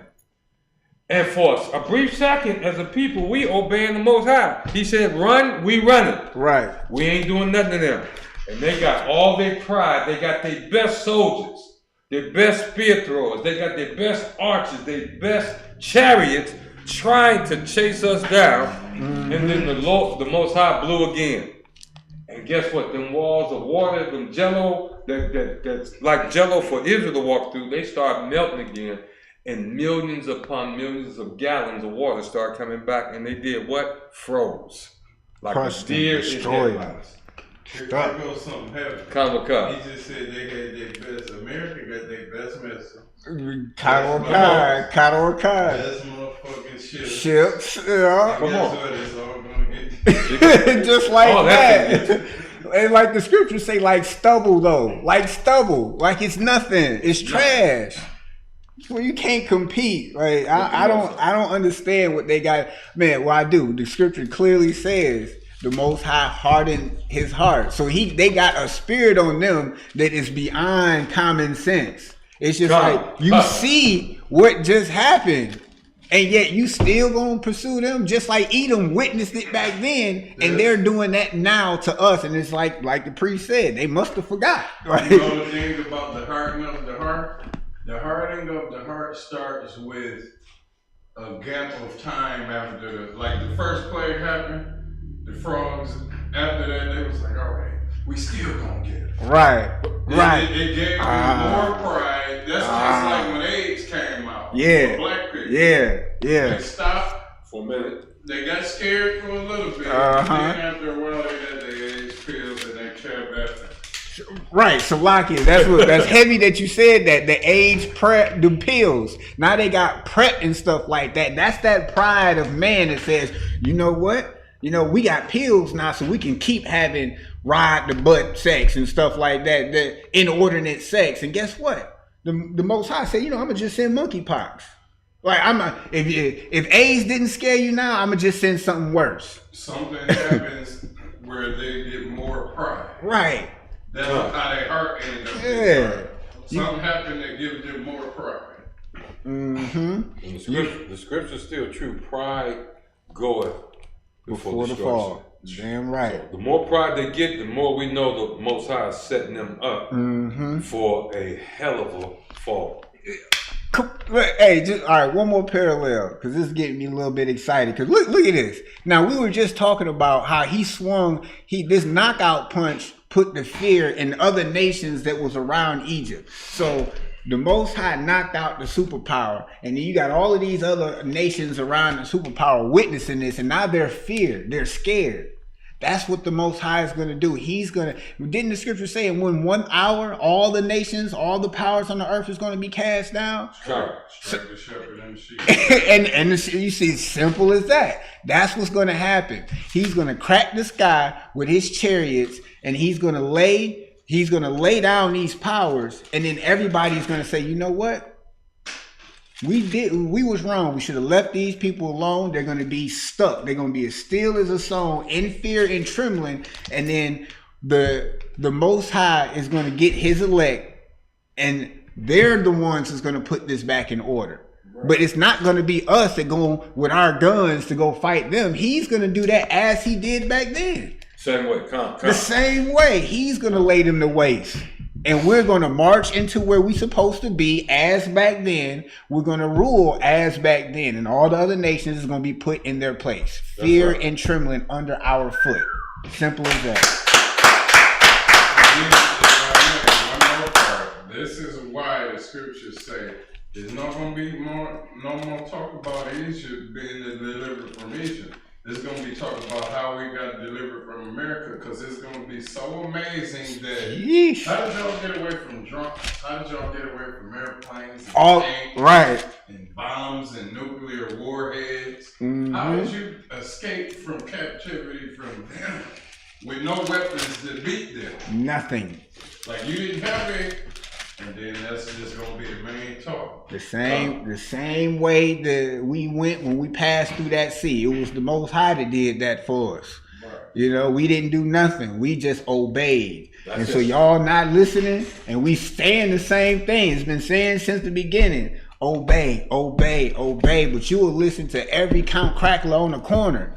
She looking at you, hey, come on, baby, come here. You'll listen to her before you listen to us tell you, hey, man, don't mess with that scallywag. She gonna give you something. Nah, man, I'm burning in my flesh right now. That lust is gonna lead to your destruction, as it says time and time again. Time and time again. But what we was at verse 16. For the fear and dread shall fall upon them by the grace of, yep, go ahead.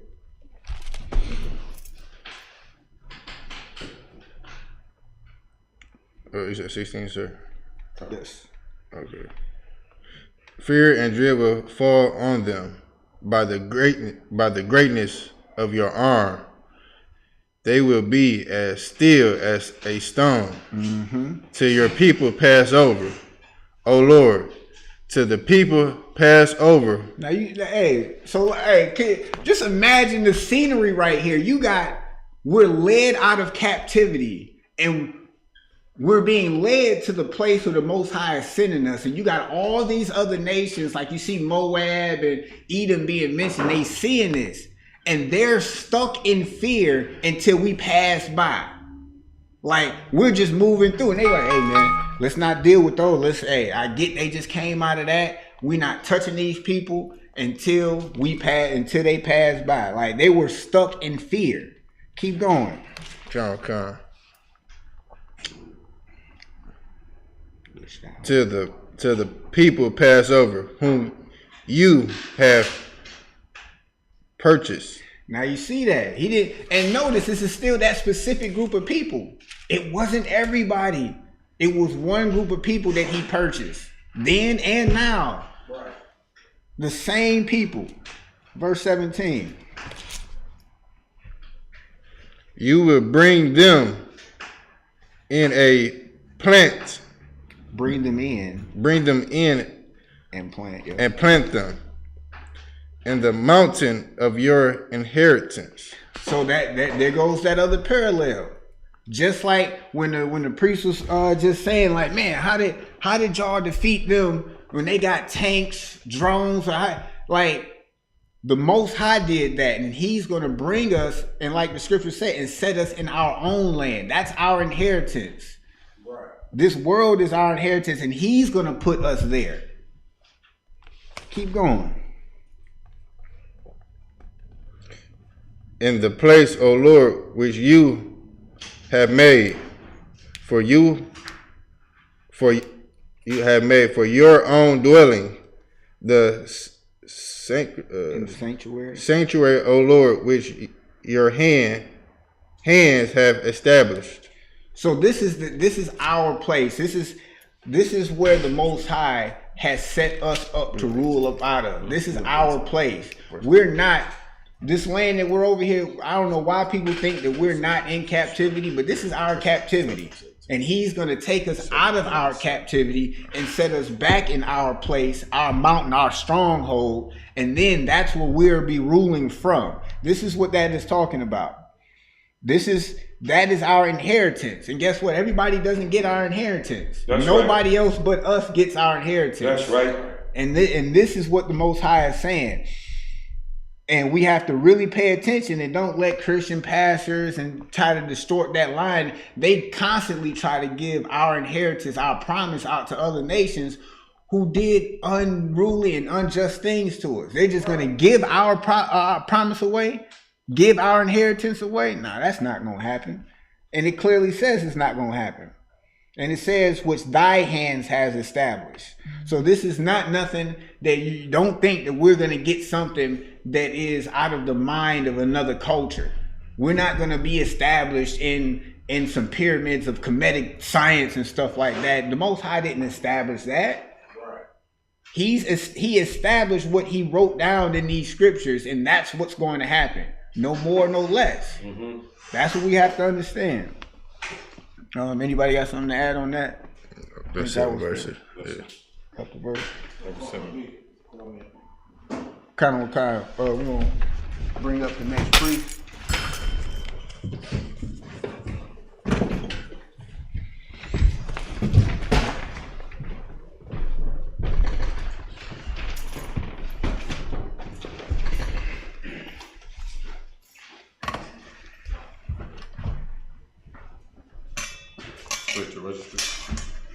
Zarak ban Yahawah ban Yasha'Allah. Zarak ban Yahawah ban Yasha'Allah. Yahawah Bahasham Yahawashi Brakatham. Yahawah Bahasham Yahawashi Brakatham.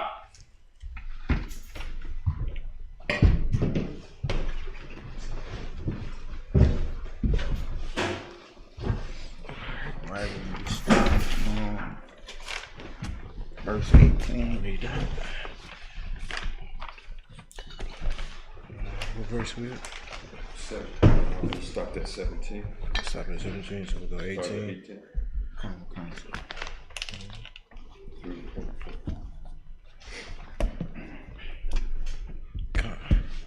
It's the book of Exodus, chapter 15 and verse 18 in the Hebrew. Yahawah, Yamalak, La'amar, Wa'id. Verse 19, Kaya, Ba'a, Sawas, Para'ah,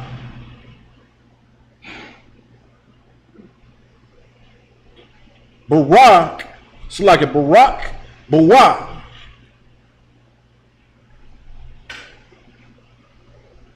Wab, Parash, Yahwah, Bayam,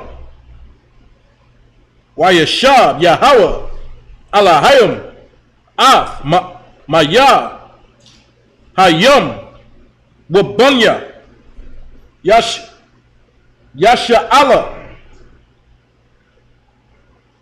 Halakwa, Bayab Shawa, Bathwak, Hayam, verse 20. Wayath, Kwaka, Mayaram,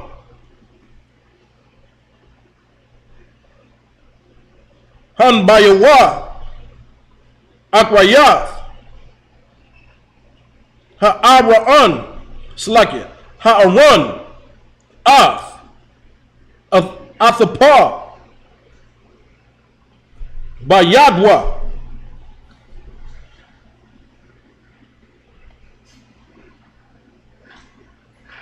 Watatazayan, Kal, Hanash, Ya'am, Akwaya, Bathpayam, Wabum, it's like it, Wabum, Kalamath, verse 21. Watayan, Laham, Marayam, Sharaya, Layahawa, Kaya, Ga'a, Sawas,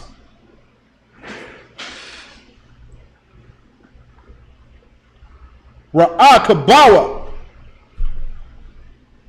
Ramah, Bayam, verse 22. Wayasa, Mashah, Ath, Yasha'ala, Mayam, Sawapa, Wayatazawa, Al, Madabar,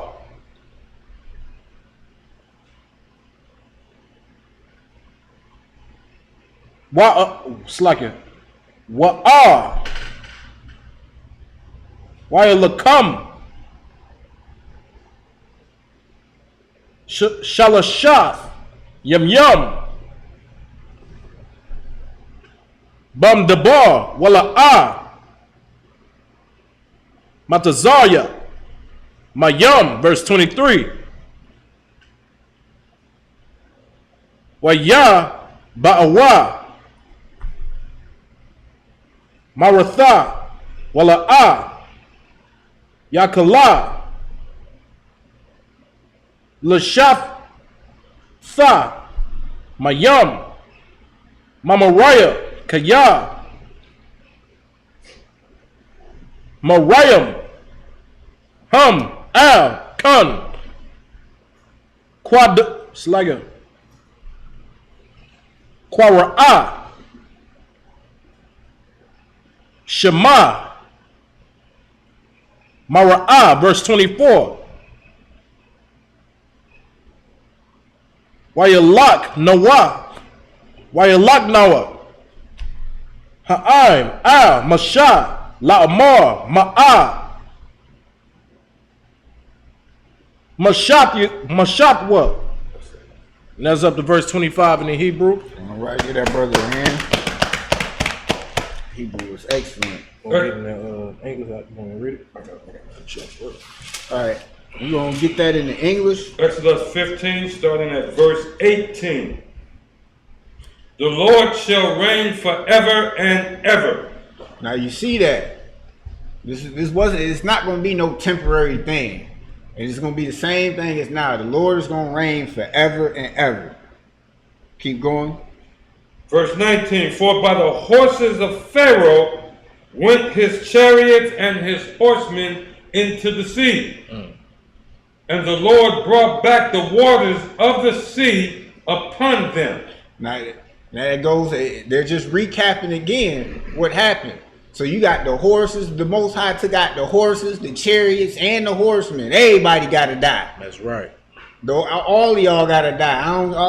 Why he killed the horses? Because he had a Egyptian on his back. He shouldn't have been helping the Egyptian. Yeah, he should have kicked him off and went the other way. Like, nah, I ain't messing with it. The horse should have had more common sense not to ride against the Most High. That's why he had to die. That's right. So accurate. Well, go ahead. But the children of Israel went on dry land in the midst of the sea. Now, you see the miracles? Now this is. Now I know y'all walked underwater before on like the beaches, and you feel how soft and malleable that muddy that water is under there. What did the scripture say? The children of Israel walked on dry land in the midst of the sea. That's right. That's what the Most High does for His people. No obstacles. Oh man, I ain't gonna have y'all tripping over mud. I know y'all got elderly with y'all. Y'all carrying little stuff. Dry land, easy peasy. Just obey. If I could. If I may, Bubba Kasha, what you're saying is so heavy. On that scripture right there, when it says, but the children of Israel was able to walk on dry land, he's saying this after he said he done destroyed the Egyptians already. And then with that part right there, you can make that synonymous to COVID-19. COVID-19 killed millions of people. And you know how big our organization, you know how big the Israelite School of Universal Practical Knowledge is. That's heavy. Not one person fell or died of COVID-19. You understand? And the Israelite School of Universal Practical Knowledge, man. You understand? That right there is a miracle. You see this miracle right here in the Bible. You see this miracle right here today. You understand? Today. Man, that's heavy. That's heavy. Look at them plays. That is so much of connection. I don't see how people can't see it. Right. Like you listen, you get protected. Simple as that. That's 1 + 1. You don't listen, you fall. Right now, you haven't been dealt with because the Most High is giving you grace to get your stuff together, get your life together. Because He wants you to partake in this inheritance. He giving you that time. He's not knocking your head off, not for you to keep doing what you're doing so you can stop doing what you're doing. Right. But guess what? When it's that time, when He says go get them, if you still holding hands with the oppressor, if you still bowing your knee under that Christmas tree, if you still popping fireworks on 4th of July and saying, oh, Thanksgiving, you know, this is the time we're thankful for. What? You're going to fall just like them. Damn right. Just like them. Damn right. You're going to get what they get. Exactly. You damn right. Keep going. Come. Verse 20. Then Miriam, the prophetess, the sister of Aaron, took the timbrel in her hand, and all the women went out after her with timbrels and with dances. So a timbrel is like a tambourine. It's a musical instrument. So I mean, this is so much like our culture. You see what the Most High set up for us. Right. When He destroyed the children of Israel, we dedicated with the Passover. That's a big party for us. That's a celebration. We should celebrate this victory. That's right. And this is what it seems like they're doing here. They're preparing to celebrate. You got the tambourine. They got they dances ready. Keep going. And if I could, it's another thing that make it so. You want to know the sad, real part? The real sad part about this right here is how they telling you about these tambourines and stuff in the Bible.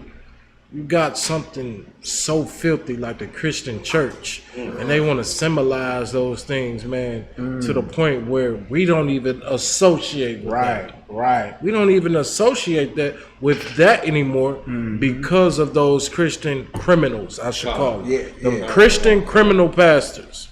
That's what I'm going to call them because they always getting cases from child molestation. That is so heavy. It's just like the alphabet community polluting the reputation of the rainbow. Damn, it's just like it's just the tambourine, like it's known. It's common that they're the choir members. Right. Like I had when I was in the church, I grew up, quote unquote, Baptist in that terrible religion, you know, false religion. Right.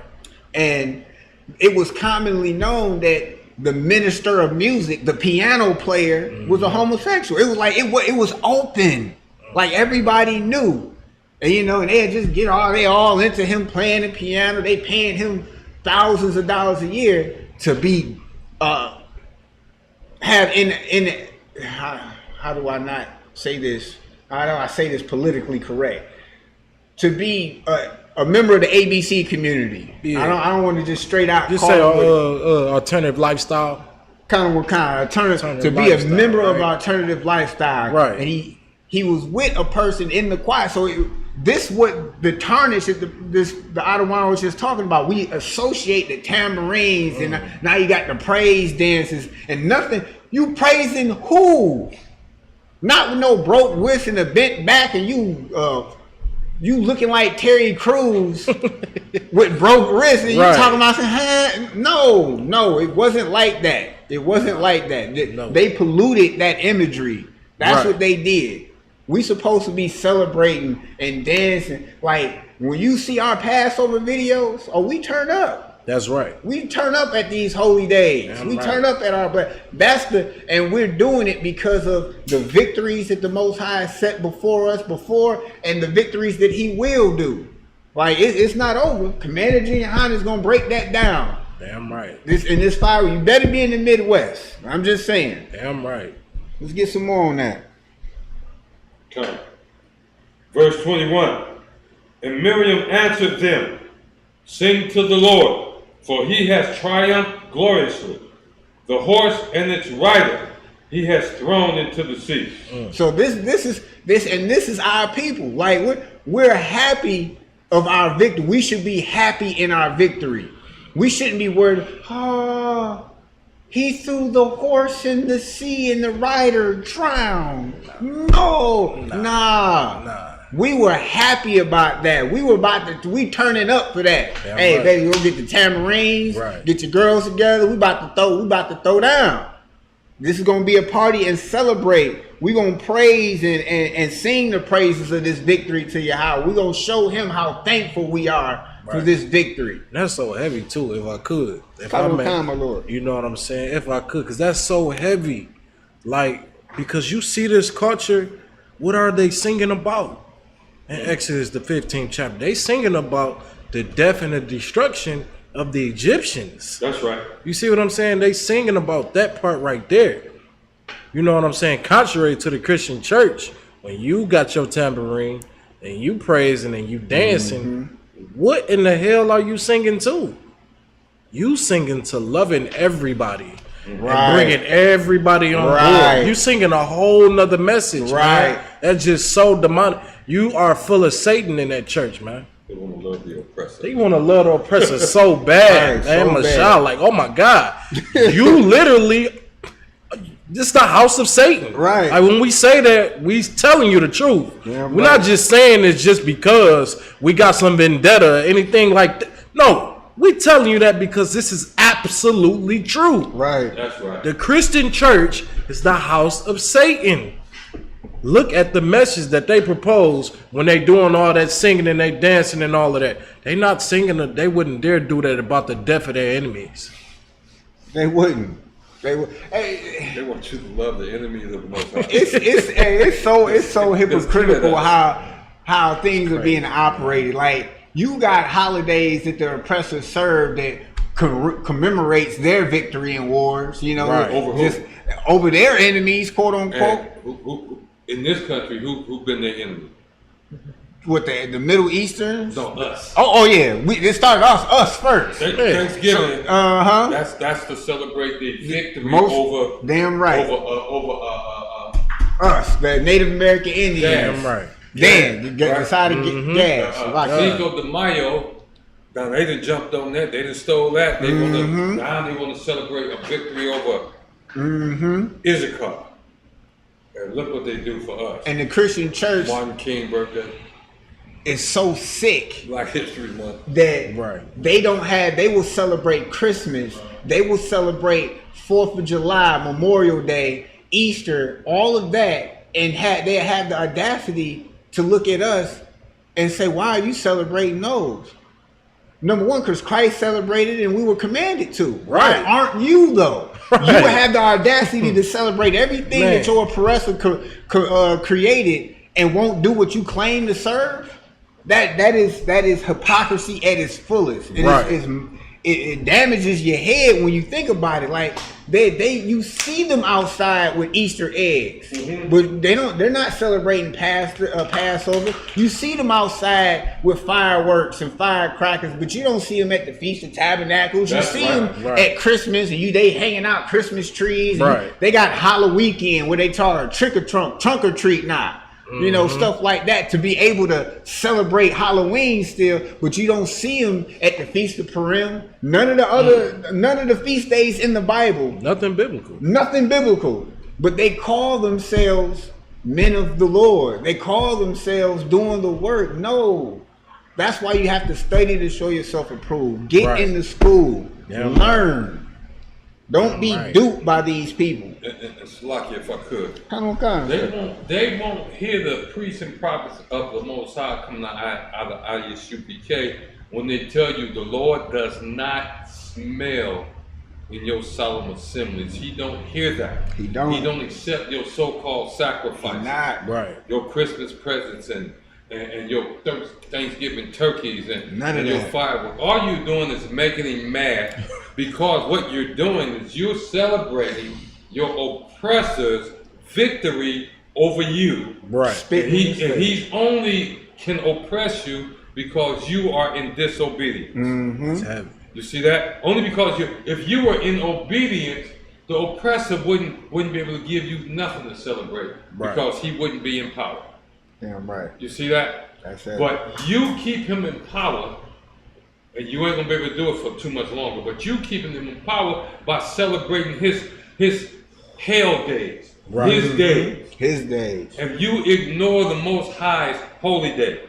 You ignore the Most High's feast days. With the Most High, the baddest, what it say, Passover is what? The reason you celebrate Passover is because the Most High passed over you when he killed the Egyptians as he was getting ready to bring you out of captivity. Right. The next Passover, guess what? He's killing the Americans and the Englishmen and the Frenchmen and the Italians and the Swedes. You understand? He's killing the Canadians. He's killing the white Mexicans. You understand? Say unalive. Say unalive. Shut us down. Say unalive. He gonna unalive the majority of this world over you, Israel. Damn right. Over you. Damn right. You understand? This is gonna be. That's why in the future, Officer Quadat pulled up. No longer will you say because he passed over us in Israel. In Egypt. Right. Ain't gonna be that no more. This next one is gonna be so bad, you gonna forget about Egypt. Right. You ain't gonna think about it. You ain't gonna think about Egypt. Why? Because you know where you live. Don't play with us. Right. You know where you live. This is America. Right. You understand? This is America, the baddest nation, the most violent nation, the most destructive nation that's been on the face of the earth since mankind been here. Nobody has shown the capacity to destroy the work of the Most High as America has.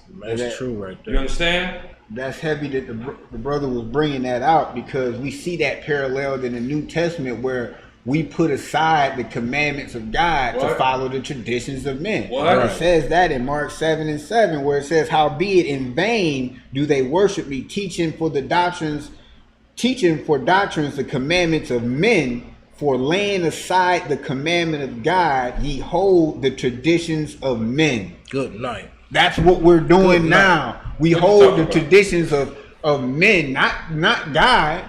We see his is clearly written in the scriptures with the pastors hold up in church, they quote unquote read from, but then when you watch them, you watch their works, you see what they do, they hold on to the traditions of men. You know, back then it might have been washing of the pots, this and that, how they serve other gods. Now it's the same way. I'd rather go in their church. Right. Yep. Right, putting idols in their church. What do you say, trick or trunk? They got trick or trunk, trunk or treat, or something. yeah, something like that. At the church. At the church, and like this is their way of celebrating Halloween, and they're quote unquote when the scripture says, "Don't worship me like other nations worship their gods." I'm not them. I don't want that fake reverence. Don't do that. Do what I ask. Obedience is how you show that you love the Most High. Right. That's right. Keeping the commandments is how you show you love him. It ain't with lip service and flowers. He owns all of this. Like he said inside, I own all the hills, the 1,000 cattle and all the fowls of the air. What do I need your sacrifice for? I own that. I need a broken and a contrite heart. That's what the Most High needs. He needs a broken and contrite heart. That's you coming back to him and saying, you know what, I messed up. I need to follow suit. I need to do what you require of me. And from the beginning, that's keeping the commandments. That's right. That's right. That's the whole duty of man. Keep the commandments. Right? It's 1 plus 1. Damn right. People want to make it difficult, add all of this other stuff to it, and you don't have to. You say this ain't hard. It ain't hard. The scripture say it ain't hard. It clearly says it ain't hard. And it said, man, let's get that real quick. Let's get that. While the brother looking for that, that's amazing. That's heavy that he would bring that up. And it's so true. Because guess what? Y'all got these unholy days so memorized and so in your so-called spiritual DNA. Right. That guess what? Your whole demeanor changes as you get closer to New Year's Eve, as you get closer to Valentine's Day, as you get closer to, watch this, little ones, April Fool's Day. Everybody around, have you noticed around the end of March, close to the first round of April, everybody want to be jovial, play jokes on each other. You see, as you get closer to Easter, you see, they got that's a crazy one right there. I got that scripture real Go quick. ahead. 1 John 5:3, for this is the love of God, that we keep his commandments, and his commandments are not grievous. Right. So you can't, the lip service isn't, oh, I love God, I got a personal relationship. Prove it. Prove it. That's right. Keeping your commandments is that proof.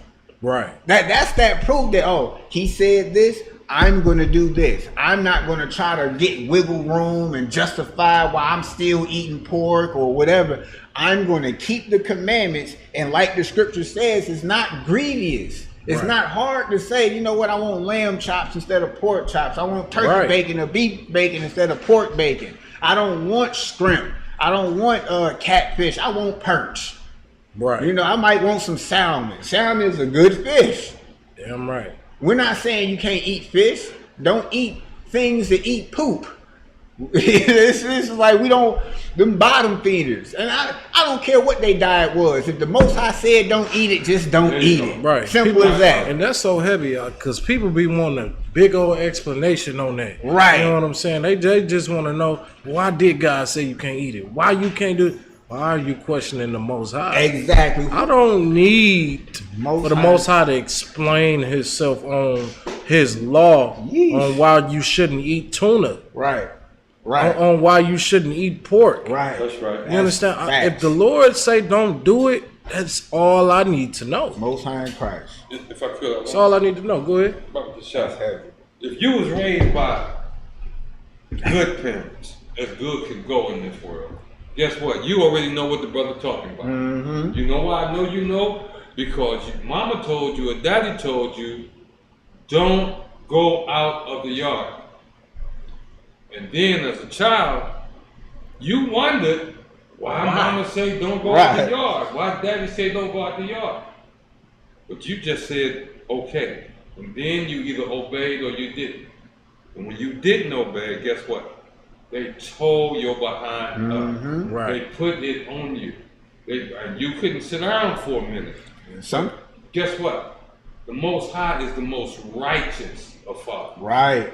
And no father more righteous than the Most High. So if your unrighteous father in his little tiny bit of righteousness knew to whoop your behind because you ran out into the street again chasing that ball after he told you not to, that's what the Most High is doing to us now.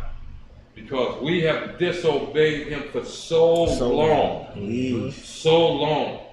You know, we are suffering from what we're suffering. And then here's the sickest, I think the sickest of the sick.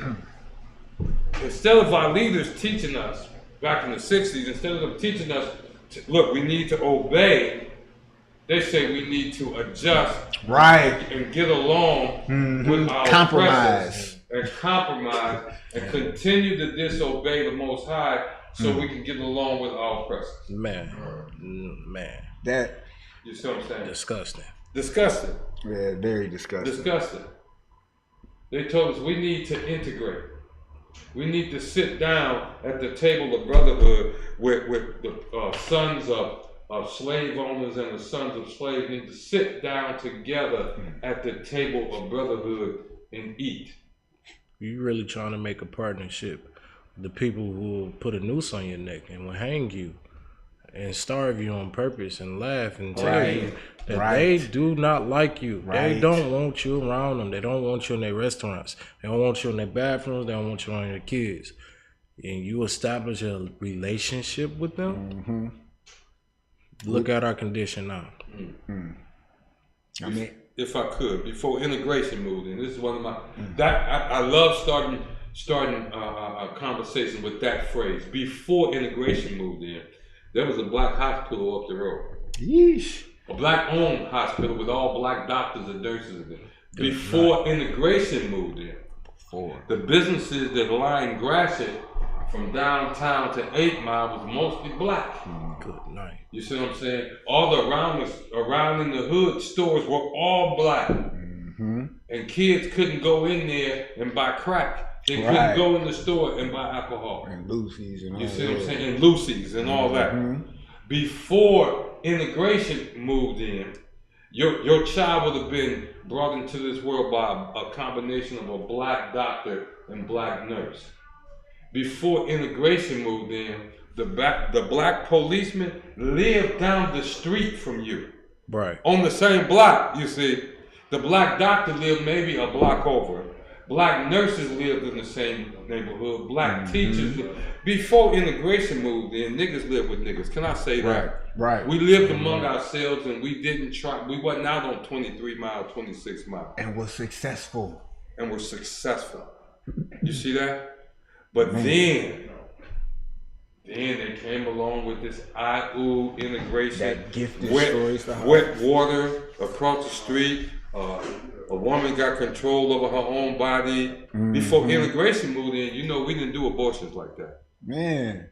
Now that's crazy. Since integration moved in, how many? Can we say 50 million black, Latino, so-called Native Americans, Israelites children were aborted, were murdered before they came out of their mother's womb. Do you see the how mentally messed up that is? How being pro-choice, like people are voting and fighting and marching to be pro-choice. You're a murderer. Right. You're a fucking murderer. It's like, what? Think about it. They hyped you up with all of this legislation to say, oh, you deserve to be over your own body and blah, blah, blah, blah, blah, and this and that. You're a murderer. You're killing babies. Right. When all you had to do was close your legs. Why? And it's not like people don't have contraception. Use a condom. They got Plan B pills out there. Right. Something. Why resort to being a murderer by the hundreds of thousands a year? and people think that's a good thing to be pro-choice. You're pro-murder. That's what that is. You're an unaliver. Kind of kind. Right. Select. Something, if I could, what's heavy on that is that you learn, if you study under the I.S.U.P.K, sex is marriage. Study under I.S.U.P.K, and you'll find out that the marriage bed is undefiled. In other words, sex is marriage. You get married according to the rule of the Most High. Then your marriage bed is undefiled. You don't need contraceptives. If you see that, right? If you don't need a morning after pill. You don't need birth control pill. You don't need even condoms. Watch this. If you sleeping with your wife, you understand? Let me just say this right here, right? Just to clear up the air with it, right? You know what I'm saying?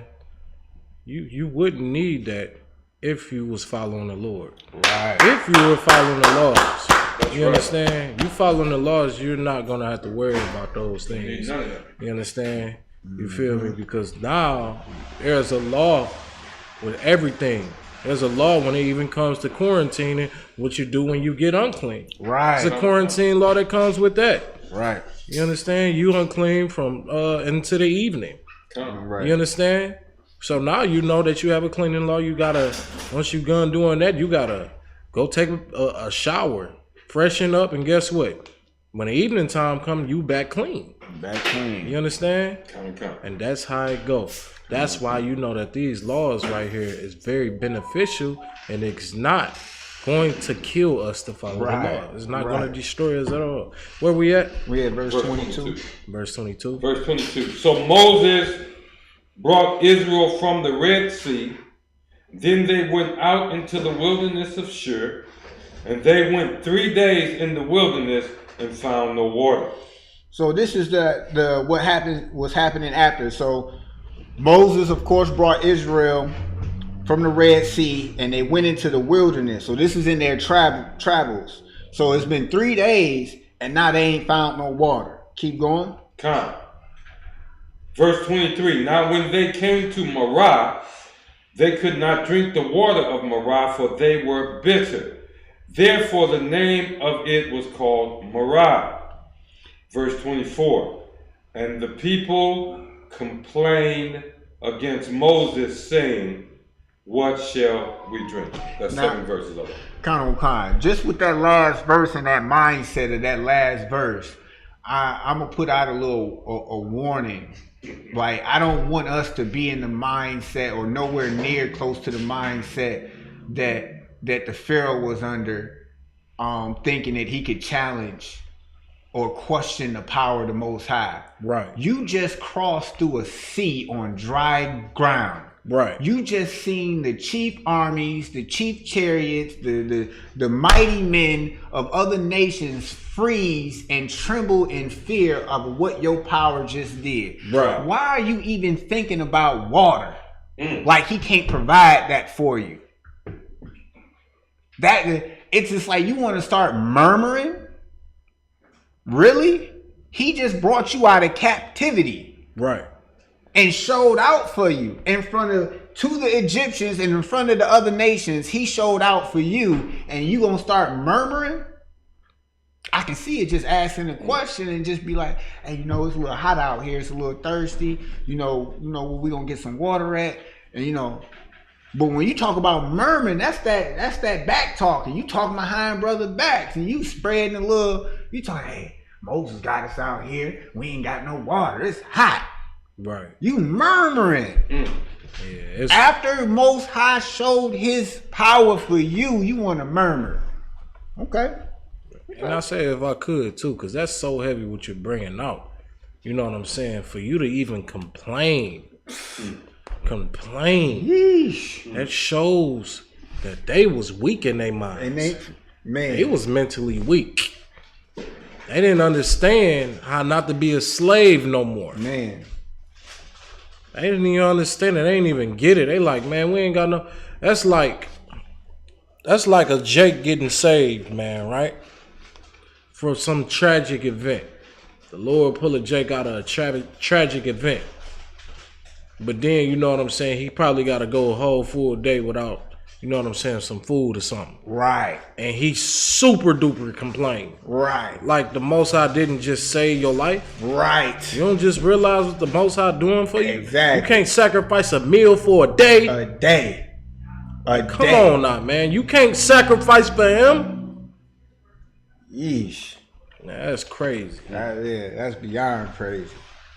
All right, that's it on that one. Con, sir. All right, you gonna call up the next priest?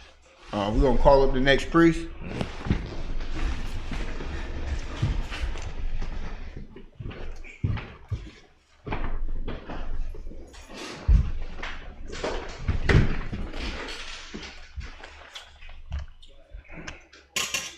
Owaja, Ban Yahawah, Ban Yashala. Owaja, Ban Yahawah, Ban Yashala. Yahawah Shabbat. Yahawah Bahasham Yahawashi.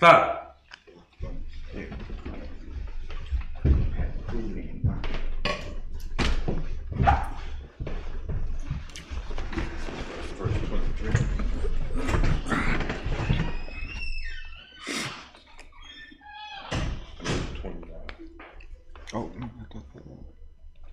verse 25. We start. Yeah, 25.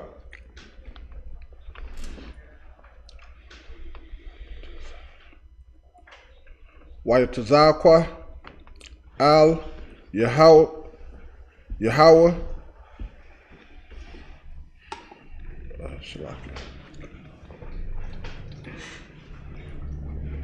Wayawap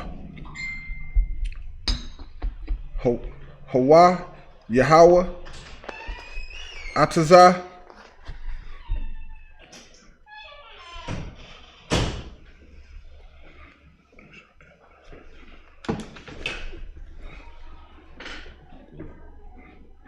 right here.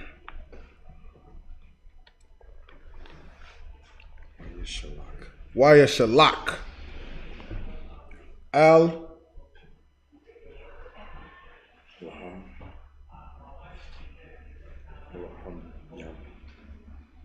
that's Al Alahayim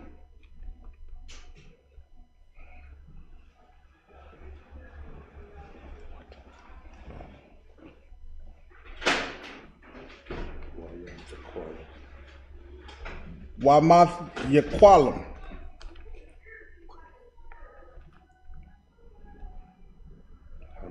Hamyam Sham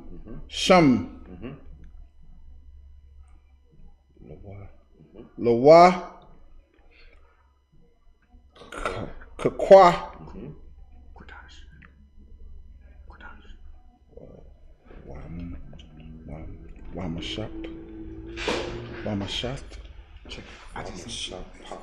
Wamashapath Washam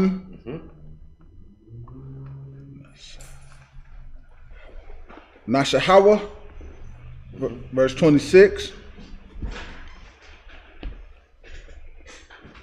Why Shamar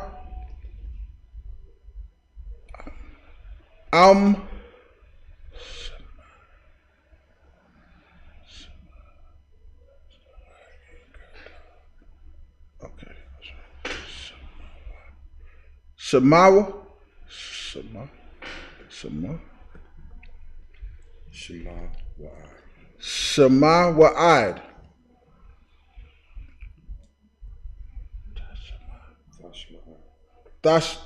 Tashma'i Laquam Wallah Yahawah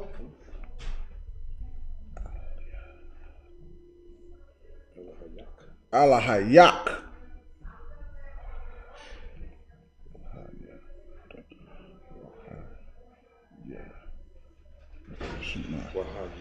Wahaya Shah Wahaya Shar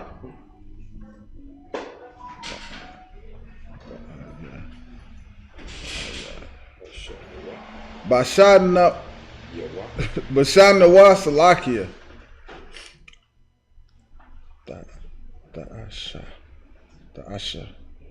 The Asha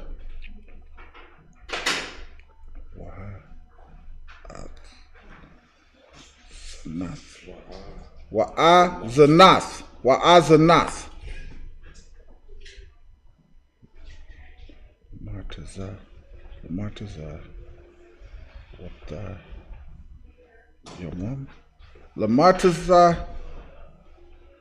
Lamartaza Yata Yawam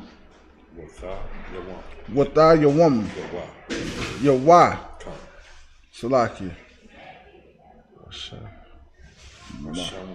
Masharath Yeah, that's why.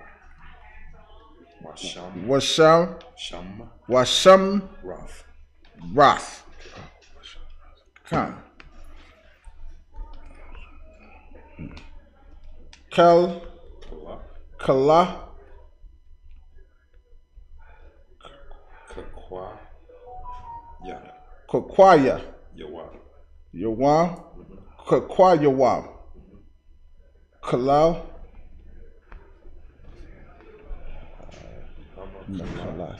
Hamakalak. Ashar.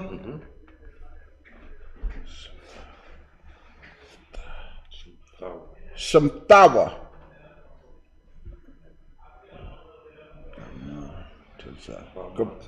Gamatazar. Gamatazar. Aslaki. Ba Matazarium. La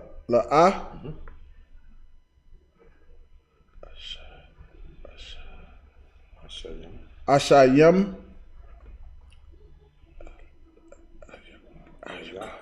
Yak. Kayahan. Ya. Kayahan. Ya. Yahawah.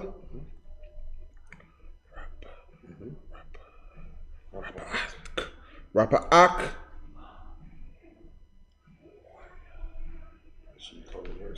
Oh, verse 27, Salakia.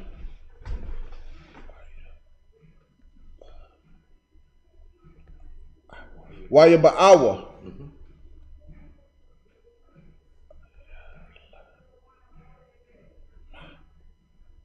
Alaya Aya Lama.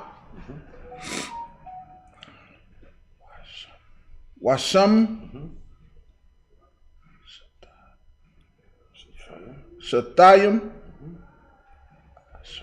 Aishara.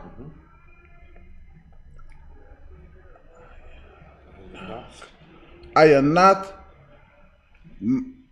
Mayan.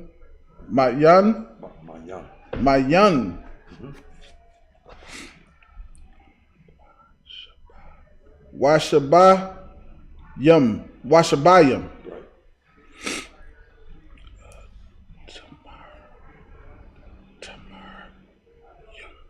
Tamaryam. Tamaryata.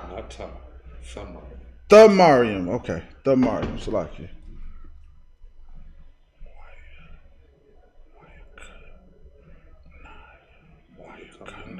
Wayakana. Shema. Shem'a. Lo. Sha'ayim. Iol. Okay. Not Ion, but Ion. Shem'ayil. That's one word that confused me. Hamayim.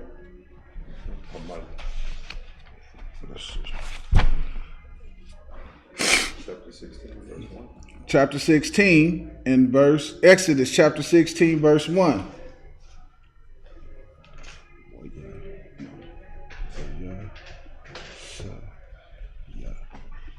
Well, Yesaya.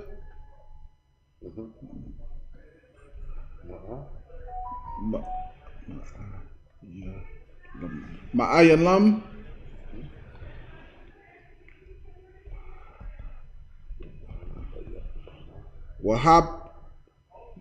Wahabaya. Kal.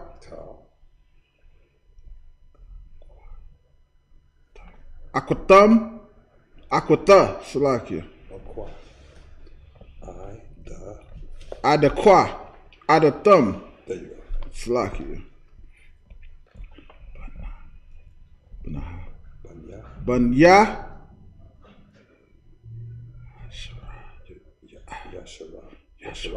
Yashara'al. Oh, Yasha'al. Salakia. El. Malapar.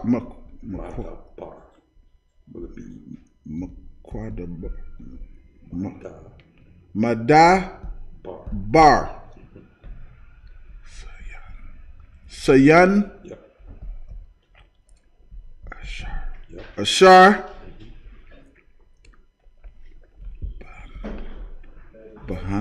Bahan, Bayan, Salaki. Ayalamar, Ayalamar, Ayalam, Ayalam. Should I know correct, sir?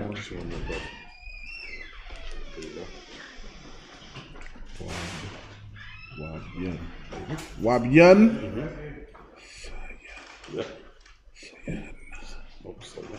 Sayan,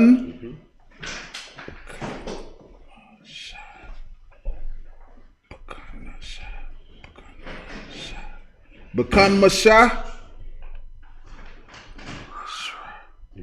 Asherah, Aishar, Yawam, Lakadash,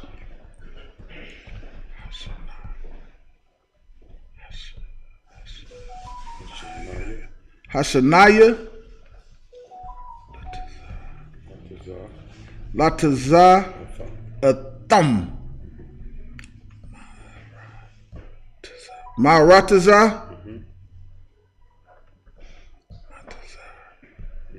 Matazarium, Matazarium. Verse 2.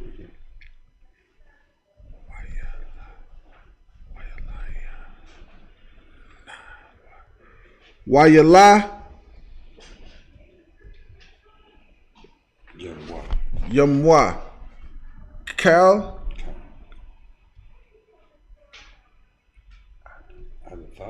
Ayatha, Adatha, Banya, Yasha, Al, Ala'ayah, Masha, Al,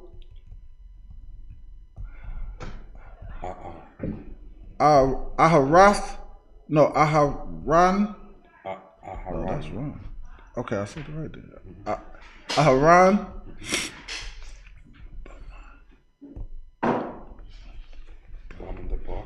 Bama Debar. Verse 3.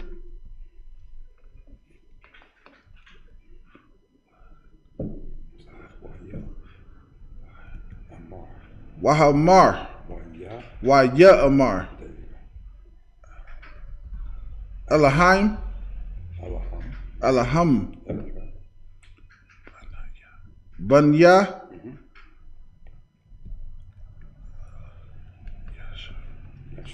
Yashala. Maya.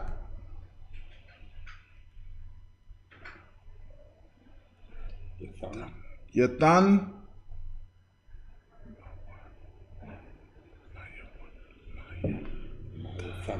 Mawatanwa. Bayadan. Yahawah. Banarataza. Matazarium.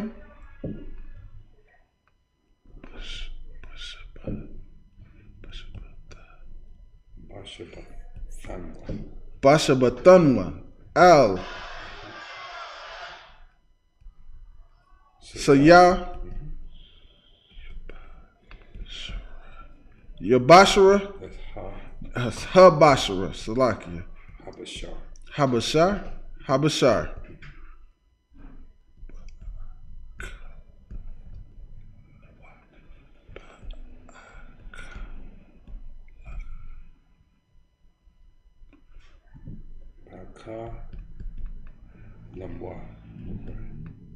Baka Lunwa. Lakam. Lasharai. Kaya.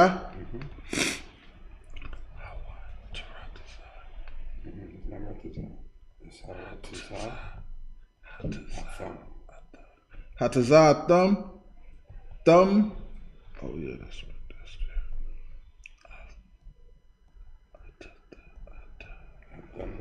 Athanwa. Al. Alaham. Gabar. Dabar. Hazaha.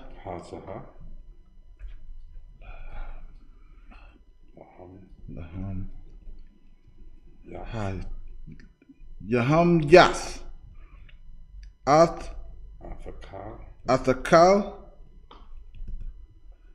Hatazah. Hakwa. Halam. Hayaha. Hazaha.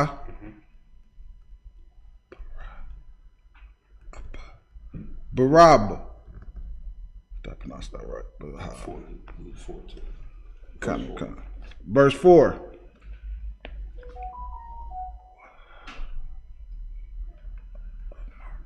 Wahamar. Yahawah. Al. Mashaha. Hana. Naya. Hanaya. Naha. Hanan.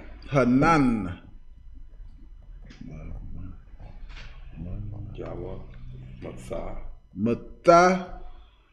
Yara. Lakam. Lakam. Mana.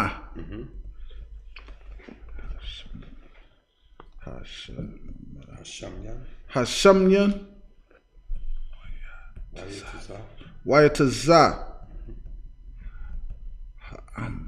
Ha'am. Ha'aim.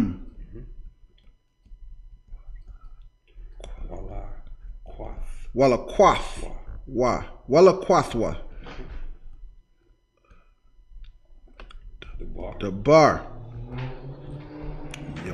Yawamar.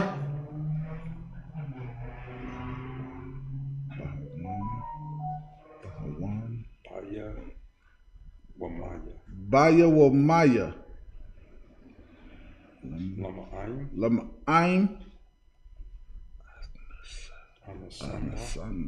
Anasanwa.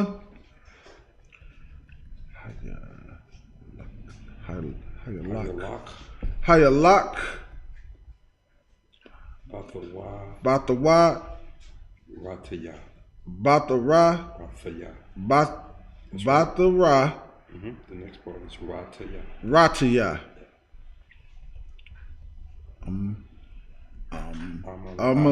Amalak. And that's up to verse 5. Most High probably get that brother a good man. So what did you start? 25. This is Exodus chapter 15, starting at verse 25. So he cried out unto the Lord, and the Lord showed him a tree. When he cast it into the waters were made sweet. There he made a statute and an ordinance for them, and there he tested them. So, yeah, there he proved them. So like you see in verse 24, the people were just murmuring against Moses, saying, what should we drink? Because they couldn't go 3 days without water. Like after seeing all the miracles that the Most High performed for them and bringing them out of Egypt, you know, they wanted to murmur about some water in 3 days. But, you know, so the Most High set up a statute and an ordinance to prove them, to test them. So this is going to be something that he's going to do to see, to test them. And that's no different than how he operates today. Like, I mean, we got to prepare our soul for temptation because we know we're in a fight. You know, this is not going to be something that's going to be a easy task, but it's not going to be something that we can't do, we can't fulfill if we just follow his instructions. That's all we have to do. Okay. Like, keep going on 26. Verse 26. And said, if you diligently heed the voice of the Lord your God, and do what is right in his sight, give ear to his commandments, and keep all his statutes, I will put none of the diseases on you which I have brought on the Egyptians, for I am the Lord who heals you. Man, you see that? I mean, even though you might look at that as something that, all right, I'm not looking at this as something that's not applicable to today. I see this being then, presently, and in the future. This is real simple because the message has stayed consistent. You do this, I'll do this. You do this, I'll do this. He just showed them simply what he's about. Like, he called them out, he freed them out of Egypt, and in doing so, he showed his power to Egypt and then the nations surrounding it. So it's not like he's not about, putting in that work or that action. That's not the situation at all. We just have to get out of our own selves, and we got to separate ourselves from that oppressive mentality that maybe this works better than what the Lord has set up for. It never will. It won't. That's right. It won't. Like, we seen that with Pharaoh, and you see how it worked out with him. And it's going to be the same thing with America, and you'll see how it works out with them. Right. We just have to make sure that we distance or separate ourselves from them, and the way we do that is following the commandments, because it clearly says, keep the commandments. Right. You had some comment on the time? I could, because it like in that previous little verse you were saying, the previous verse, the people was murmuring. Complaining about, not having no water. So then once the Lord showed a way where he can give water, you understand, he made an ordinance to it too. That's he right. was like, if you keep my commandments and you stay fast, take ear and take heed to my commandments, I won't give you these plagues that I gave the Egyptians. Damn right. He's warning them right there, like, look, listen, I hear what y'all doing out there, but look, listen, if you follow my commandments and you do what I ask of you, I won't put the plagues on you like how I plagued these Egyptians. Right. I mean, that's heavy. I mean, you see how we've been operating and when the Most High has been plaguing America, and you see how the UPK has been operating. Like, that's why we got to follow suit. He says do this, we need to do that. So we won't get those diseases or partake in those chastisements that he has set up for everybody else. Right.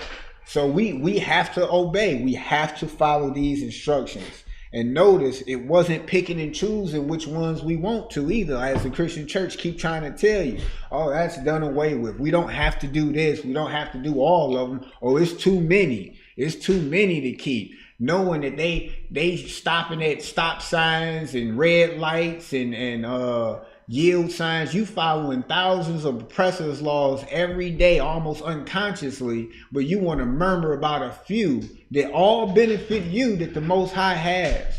It's not burdensome. You don't tell the oppressor, oh, you got too many laws. You don't say that. I don't hear that.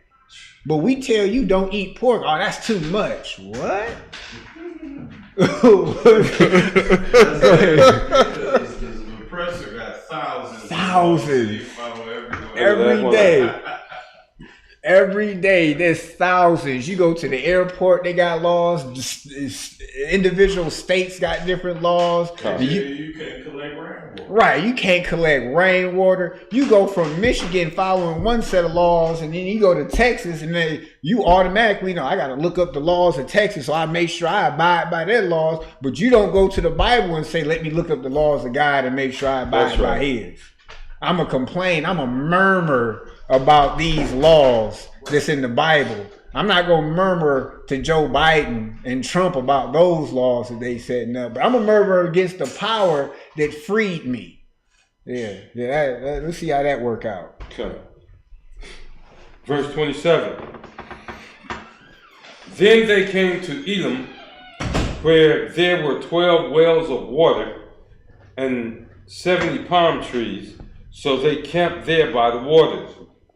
Chapter 16, verse 1. And they journeyed from Elim, and all the congregation of the children of Israel came to the wilderness of Sin, which is between Elam and Sinai, on the 15th day of the second month after they departed from the land of Egypt. So this is just talking about that journey, you know. And notice it's still kind of it's still possessive. It said, and all the congregation of Israel, of the children of Israel. It wasn't all nations. Like, you still see that very specific body, that separatism right there. It wasn't, and Edom seeing the power of the Most High, and Moab seeing the strength of the Most High, and they joined with Israel in their journey. That did not happen. It's still one set group of people, which is on this journey. And notice it's specific because it talks about the 15th day, the second month. Right? This is an actual book, a historical documentation. This is not like a comic book. We're not reading the X-Men and stuff like that. This is history. This is our history right here. Let's get some more on that. Verse 2. Then the whole congregation of the children of Israel complained against Moses and Aaron in the wilderness. There they go murmuring again. Now that's that mindset that I'm telling our people we must not have. Because we'll murmur against our strength, but when you see your brother getting done unjustly, you'll coon out and say, oh, what was that brother doing? He shouldn't have been out there selling Lucy cigarettes. You'll murmur. And it's interesting that we do that. Like, that's mentally being destroyed. Right. Like, you see the work that just was put in for you. You did nothing but run. That's what you did. The Most High said, get your stuff and get up out of there. And you followed, you ran. And guess what? Every step of the way, the Most High had your back. He guided you at night with a pillar of fire. He separated the sea. He let you walk through dry land. He killed your enemies. He stunned it for you. Come. And what type of crack you got to be on to start murmuring after witnessing that? We don't need that spirit in Israel at all. That's right. Not at all. Verse 3. And the children of Israel said to them, oh, that we had died by the hand of the Lord in the land of Egypt, when we sat by the pots of meat and we ate bread to the full, for you have brought us out into this wilderness to kill this whole assembly with hunger.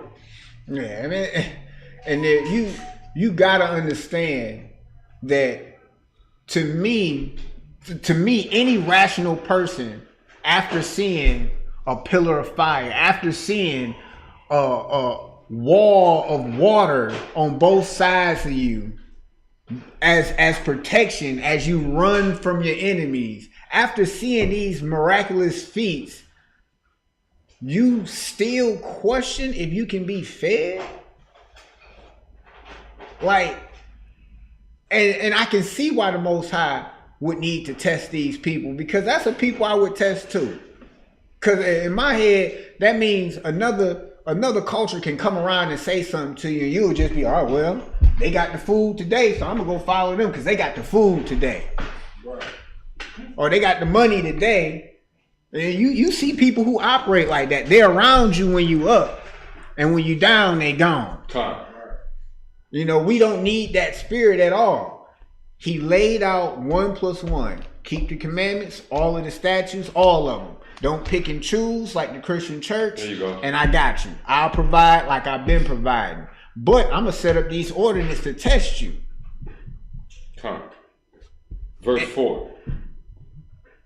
Then the Lord said to Moses, behold, I will rain bread from heaven for you, and the people shall go out and gather a certain quota every day, that I may test them, whether they will walk in my law or not. That's 7 verses. And you see that. So now after they murmured about this food, oh yeah, I'm gonna give them some bread.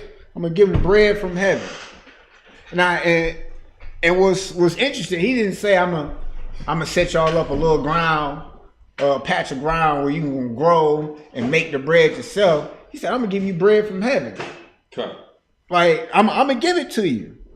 But in the same time as me giving that to you, I'm gonna give you an ordinance. I'm gonna tell you, go gather a certain amount every day. Now, whether what that certain amount was, I'm not gonna speak. It might have been 5 loaves of bread. And if you gathered 5.5 or 5.25 or 5 and a pinch, you might have failed. Because he told you to gather a specific amount. He didn't ask you to gather 20. And he said that I may prove them, that I may test them, and gather a certain rate every day that I may test them, whether they will walk in my law or not.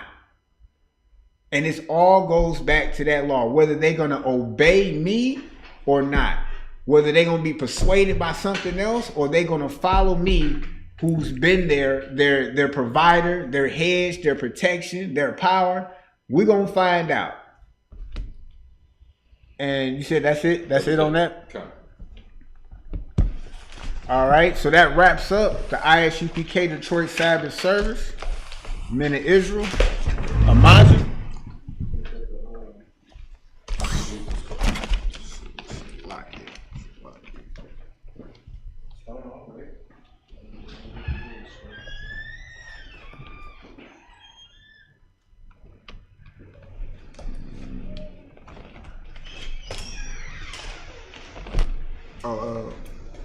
Blow the horn.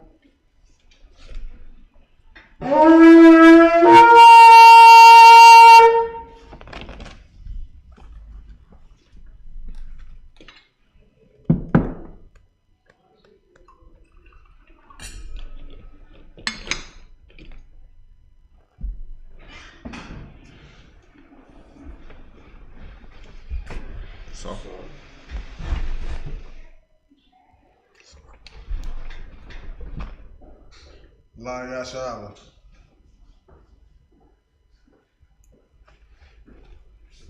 Blow the horn.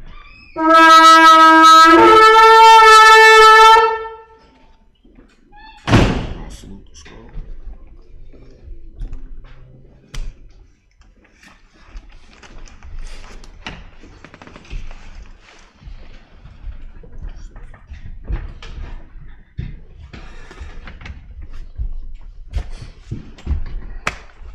Yahawah Bahasham Yahawashi barak Yah.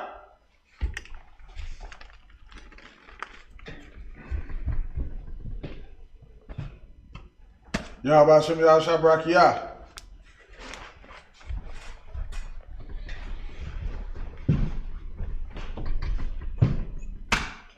Barak. Yahawah Bahasham Yahawashi barak Yah.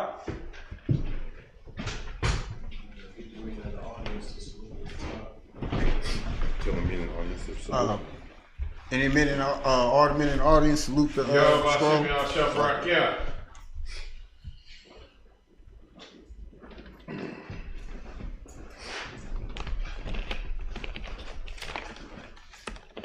Yahawah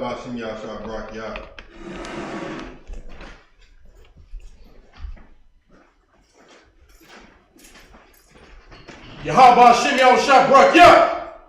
All right. Blow the horn.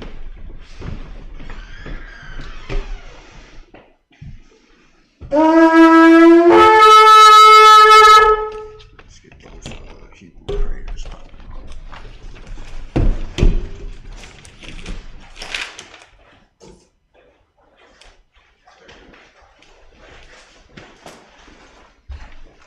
Amayim means to stand. Yapam Akadam means to face the east. The Lord's Prayer in the Hebrew. Abanawa. Shabbat Shamayim. Kodash. Hayah. Shamka. Yahawah. Yahawah. Malak with God. Taba'ah. Ratazaka, Haya, Aisha, Barataza, Kawa, Haya, Bashamayim, Nathanawa, Lakham, Ka, Yawam, Wasalak Nawa, Kabawath Nawa, Kasalak Nawa, Kabawath Nawa, Wala'a, Tabayah now. Banasai 1. Abal. Habashah now. Mayan. Ra. Kaya. Laka. Hamalakwat. Waha'ala. Wahatha La Awalamyam. Amen. The Lord's Prayer in the English. Our Father, which art in heaven, hallowed be thy name. Yahawah, thy kingdom come. Thy will be done in earth as it is in heaven. Give us this day our daily bread, and forgive us our debts as we forgive our debtors. And lead us not into temptation, but deliver us from evil. For thine is the kingdom, and the power, and the glory, forever. So be it. I catch the power in the Hebrew. Yahawah. Bahasham Yahawashi. Barak. Nathanawa. Hakat. La Kalmakala. Kalmalawa. Hakat. Latahar. Hamatazariam. Hakat. La Hamatayam. Hakat. Al-Rakawat. Ahtham. Lagar-shan. Bahasham Yahawashi. The water Aman. Hakash the power in the English. Yahawah. In the name of Yahawashi. Please give us the power. The power to heal. All manner of sickness. And all manner of disease. The power to cleanse the lepers. The power to raise the dead. The power against unclean spirits. To cast them out. In the name of Yahawashi. Thank you, so be it.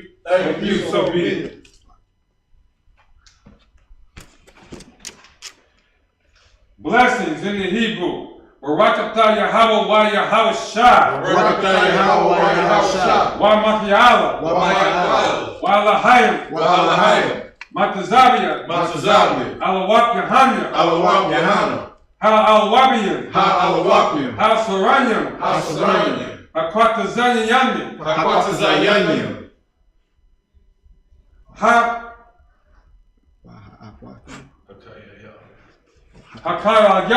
Hakaya Yalim.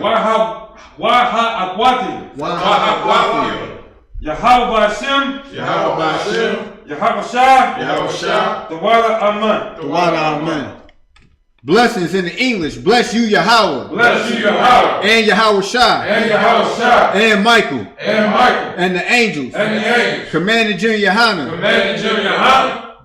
The generals, the captains, the officers, the troopers, the sisters, Yahawah, in the name of Yahawashi, thank you, so be it. Psalms 121 in the Hebrew. Asha'ah, Ayanya, Ahahayim, Mahayan, Yaba'ah, Isaiah, Ma'ayin, Yahawah, Aisha, Shemaiah, Waratazar, Al-Yathan, Lamawat, Regalka, Al-Yanawam, Shamarka, Hana, La'ah, Yanawam, Wala'ah, Yayashan, Yashamar, Yasharala, Yahawah, Shamarka, Shamarka, Yahawah, Yahawah, Tazalka, Tazalka, Ayah, Ayah, Yamyanka, Yamyanka, Yawamam, Yawamam, Hashamash, Hashamash, Lahayakaka, Lahayaka, Wayarak, Wayarak, Balayala, Bayala, Yahawah, Yahawah, no Salaki, Yahawah, Yahawah, Yahawah, Yashamarka, Yashamarka, Makarad, Makarad, Yashamar, Yashamar, Athnapashka, Athnapashka, Yahawah, Yahawah, Yashamar, Yashamar, Taza'aka, Taza'aka, Wabawa'aka, Wabawa'aka, Ma'atha, Ma'atha, Wa'ai Awalam, Wa'ai Awalam.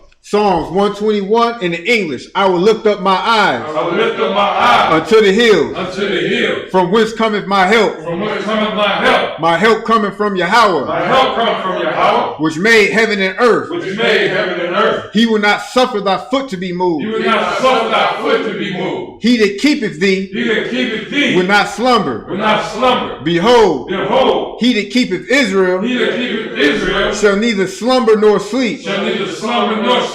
Yahawah is thy keeper. Yahawah is thy keeper. Yahawah is thy shade upon thy right hand. Yahawah is thy shade upon thy right hand. The sun shall not smite thee by day, The sun shall not smite thee by day, nor the moon by night. nor the moon by night. Yahawah shall preserve thee Yahawah shall preserve thee from all evil. from all evil. He shall preserve thy soul. He shall preserve thy soul. Yahawah shall preserve thy going out Yahawah shall preserve thy going out and thy coming in, and thy coming in. from this time forth From this time forth and even forevermore. and even forevermore. Psalm 33 in the Hebrew, Alahayim, Alahayim, Al-Damayalka, Al-Dalayamaka, Al-Takarash, Al-Bakarash, wa Al-Tashakwat, wa Al-Bashakwat, Al, Al, Kayahana, Kayahana, Awayabia, Awayabika, Yahamayawan, Yahamayawan, Yarat, Salakia, Ra'ash, Ra'ash, Al-Amaka, Al-Anika, Ya'ara Yamwa, Ya'arim Yawa, Sawadah, Sawadah, Wayatha, Ya'tazawa, Ya'tazawa, Al-Tazapawanyaka, Al-Tazapawanyaka, Amarwa, Amari, Lakawa, Lakawa, Walakakinam, Walakankidam, Magawa, Magoy, Wala'ah, Yazakar, Yazakar, Sham Yashara, Shem Yashal, Awadah, Awadah, Kaya, Kaya, Nawa Atazawa, Nawatazawa, Laba, Laba, Lakadwa, Yakadwa, Al Yakar, Al Yakar, Mawa Abba, Barayat, Baryat, Barayat, Yakarathwa, Yakarathwa, Ahawya, Ahaya, Adawam, Adawam, Wayash, Washam, Wayashimai, Say it again. Wayashimai, come, Wayashimai, Wayashimai, Alayam, Alayam, Mawa Abba, Mawa Abba, Wahakayam, Wagariam, Gabal, Gabal, Wa'amawan, Wa'amawan, Wa'amalat, Wa'amalat, Palashat, Palashat, Anyashabia, Anyashabi, Tazawar, Tazawar, Gam Ashawar, Gam Ashawar, Nalawa, Nalawa, Amman, Aman, Hayawa, Hayawa, Zarawa, Zarawa, Labanya Lamwat, Labanya Lawat, Salah, Salah, Aisha, Laham, Ashalaham, Kamadyam, Kamadian, Kasaya Sarah, Kasayasara'a, Kayabyam, Kayabi, Barakah, Banakor, Koyashwan, Koyashwan, Nashamadwa, Nashamadwa, Bayan Dara, Ba'ayan Dara'a, Hayawa, Hayawa, Daman, Daman, La'adabma, La'adama, Shayatamwa, Shayatamwa, Nara Yamadwa, Nadiyamawa, Kayara, Ka'ara, Wakazababa, Wakaza'aba, Wakazabat, Wakazabat, Wakatazal. Makatazal. Mana'ai. Mana'ai. Kal Nasa Yakamwa. Kal Nasi Yakamwa. Ashar. Ashar. Amarwa. Amara. Naya Rashad. Nair Rashad. Lanawa. Lanawa. Af. Na'awaf. Na'awaf. Alahayim. Alahayim. Alahayab. Alahayab. Shayatamwa. Shayatamwa. Kagogla. Kagogla. Kakwash. Kakwash. Lapanya Rawakwa. Lapanya Rawakwa. Ka'ash. Ka'ash. Taba Ya'ira. Taba Ira Ya'ira. So like it. Taba Ira Ya'ira. Taba Ira Ya'ira. Wakala. So like it. Wakal Haba. Wakalahaba. Wakalahaba. So like it. Wakala Haba. Wakalahaba. Talahat. Talahat. Harayam. Harayam. Kam Theradagma. Kantheradagma. Basa Irika. Basa Irika. Wabasa. Wabasa. Wapafka. Wapafka. Tabahalam. Tabahalam. Mala'ah. Mala'ah. Panyaham. Panyaham. Kwalawam. Kwalawam. Wayabakwashwa. Wayabakwashwa. Shamka. Shamka. Yahawah. Yahawah. Yabashwa. Yabashwa. Panyaham. So like it. Panyaham. Panyaham. Kwalawam. Kwalawam.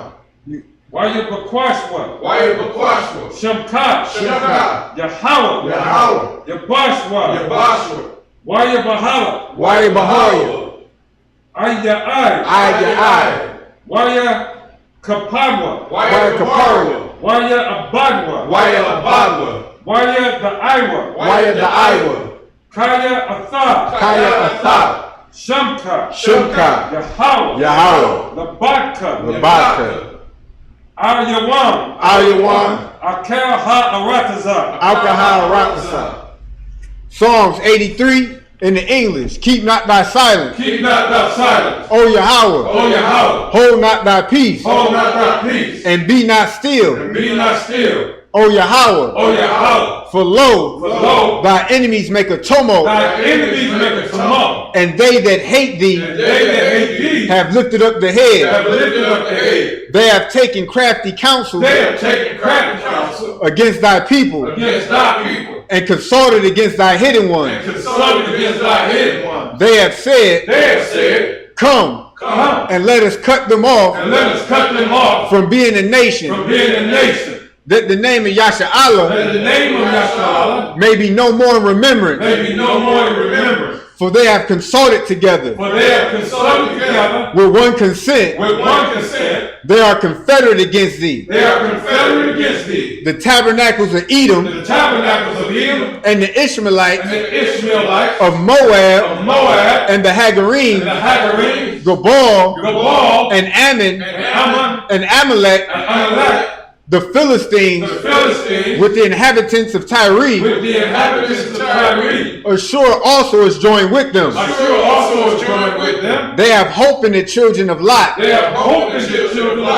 Salah. Do unto them as unto the Midianites, as to Sisera, as to Jabin, at the brook of Kizon, which perished at Endor, they became as dung for the earth.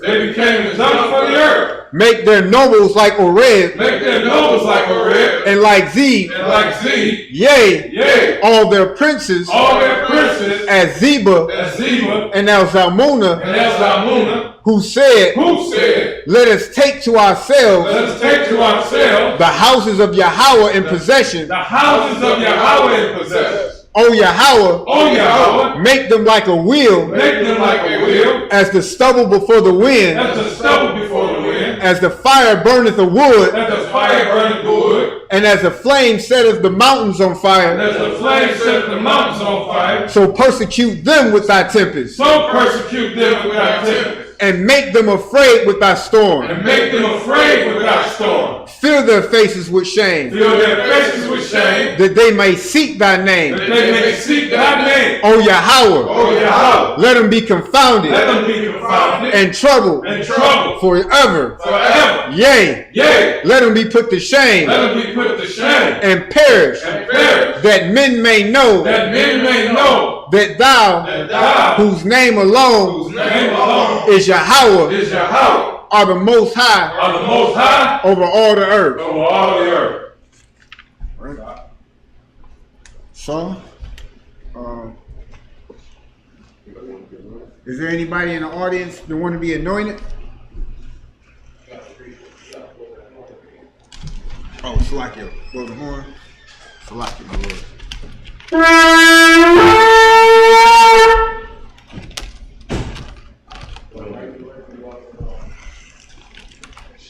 Come on, sir. Salakia. All right, we're going to give a courteous salute to the brothers.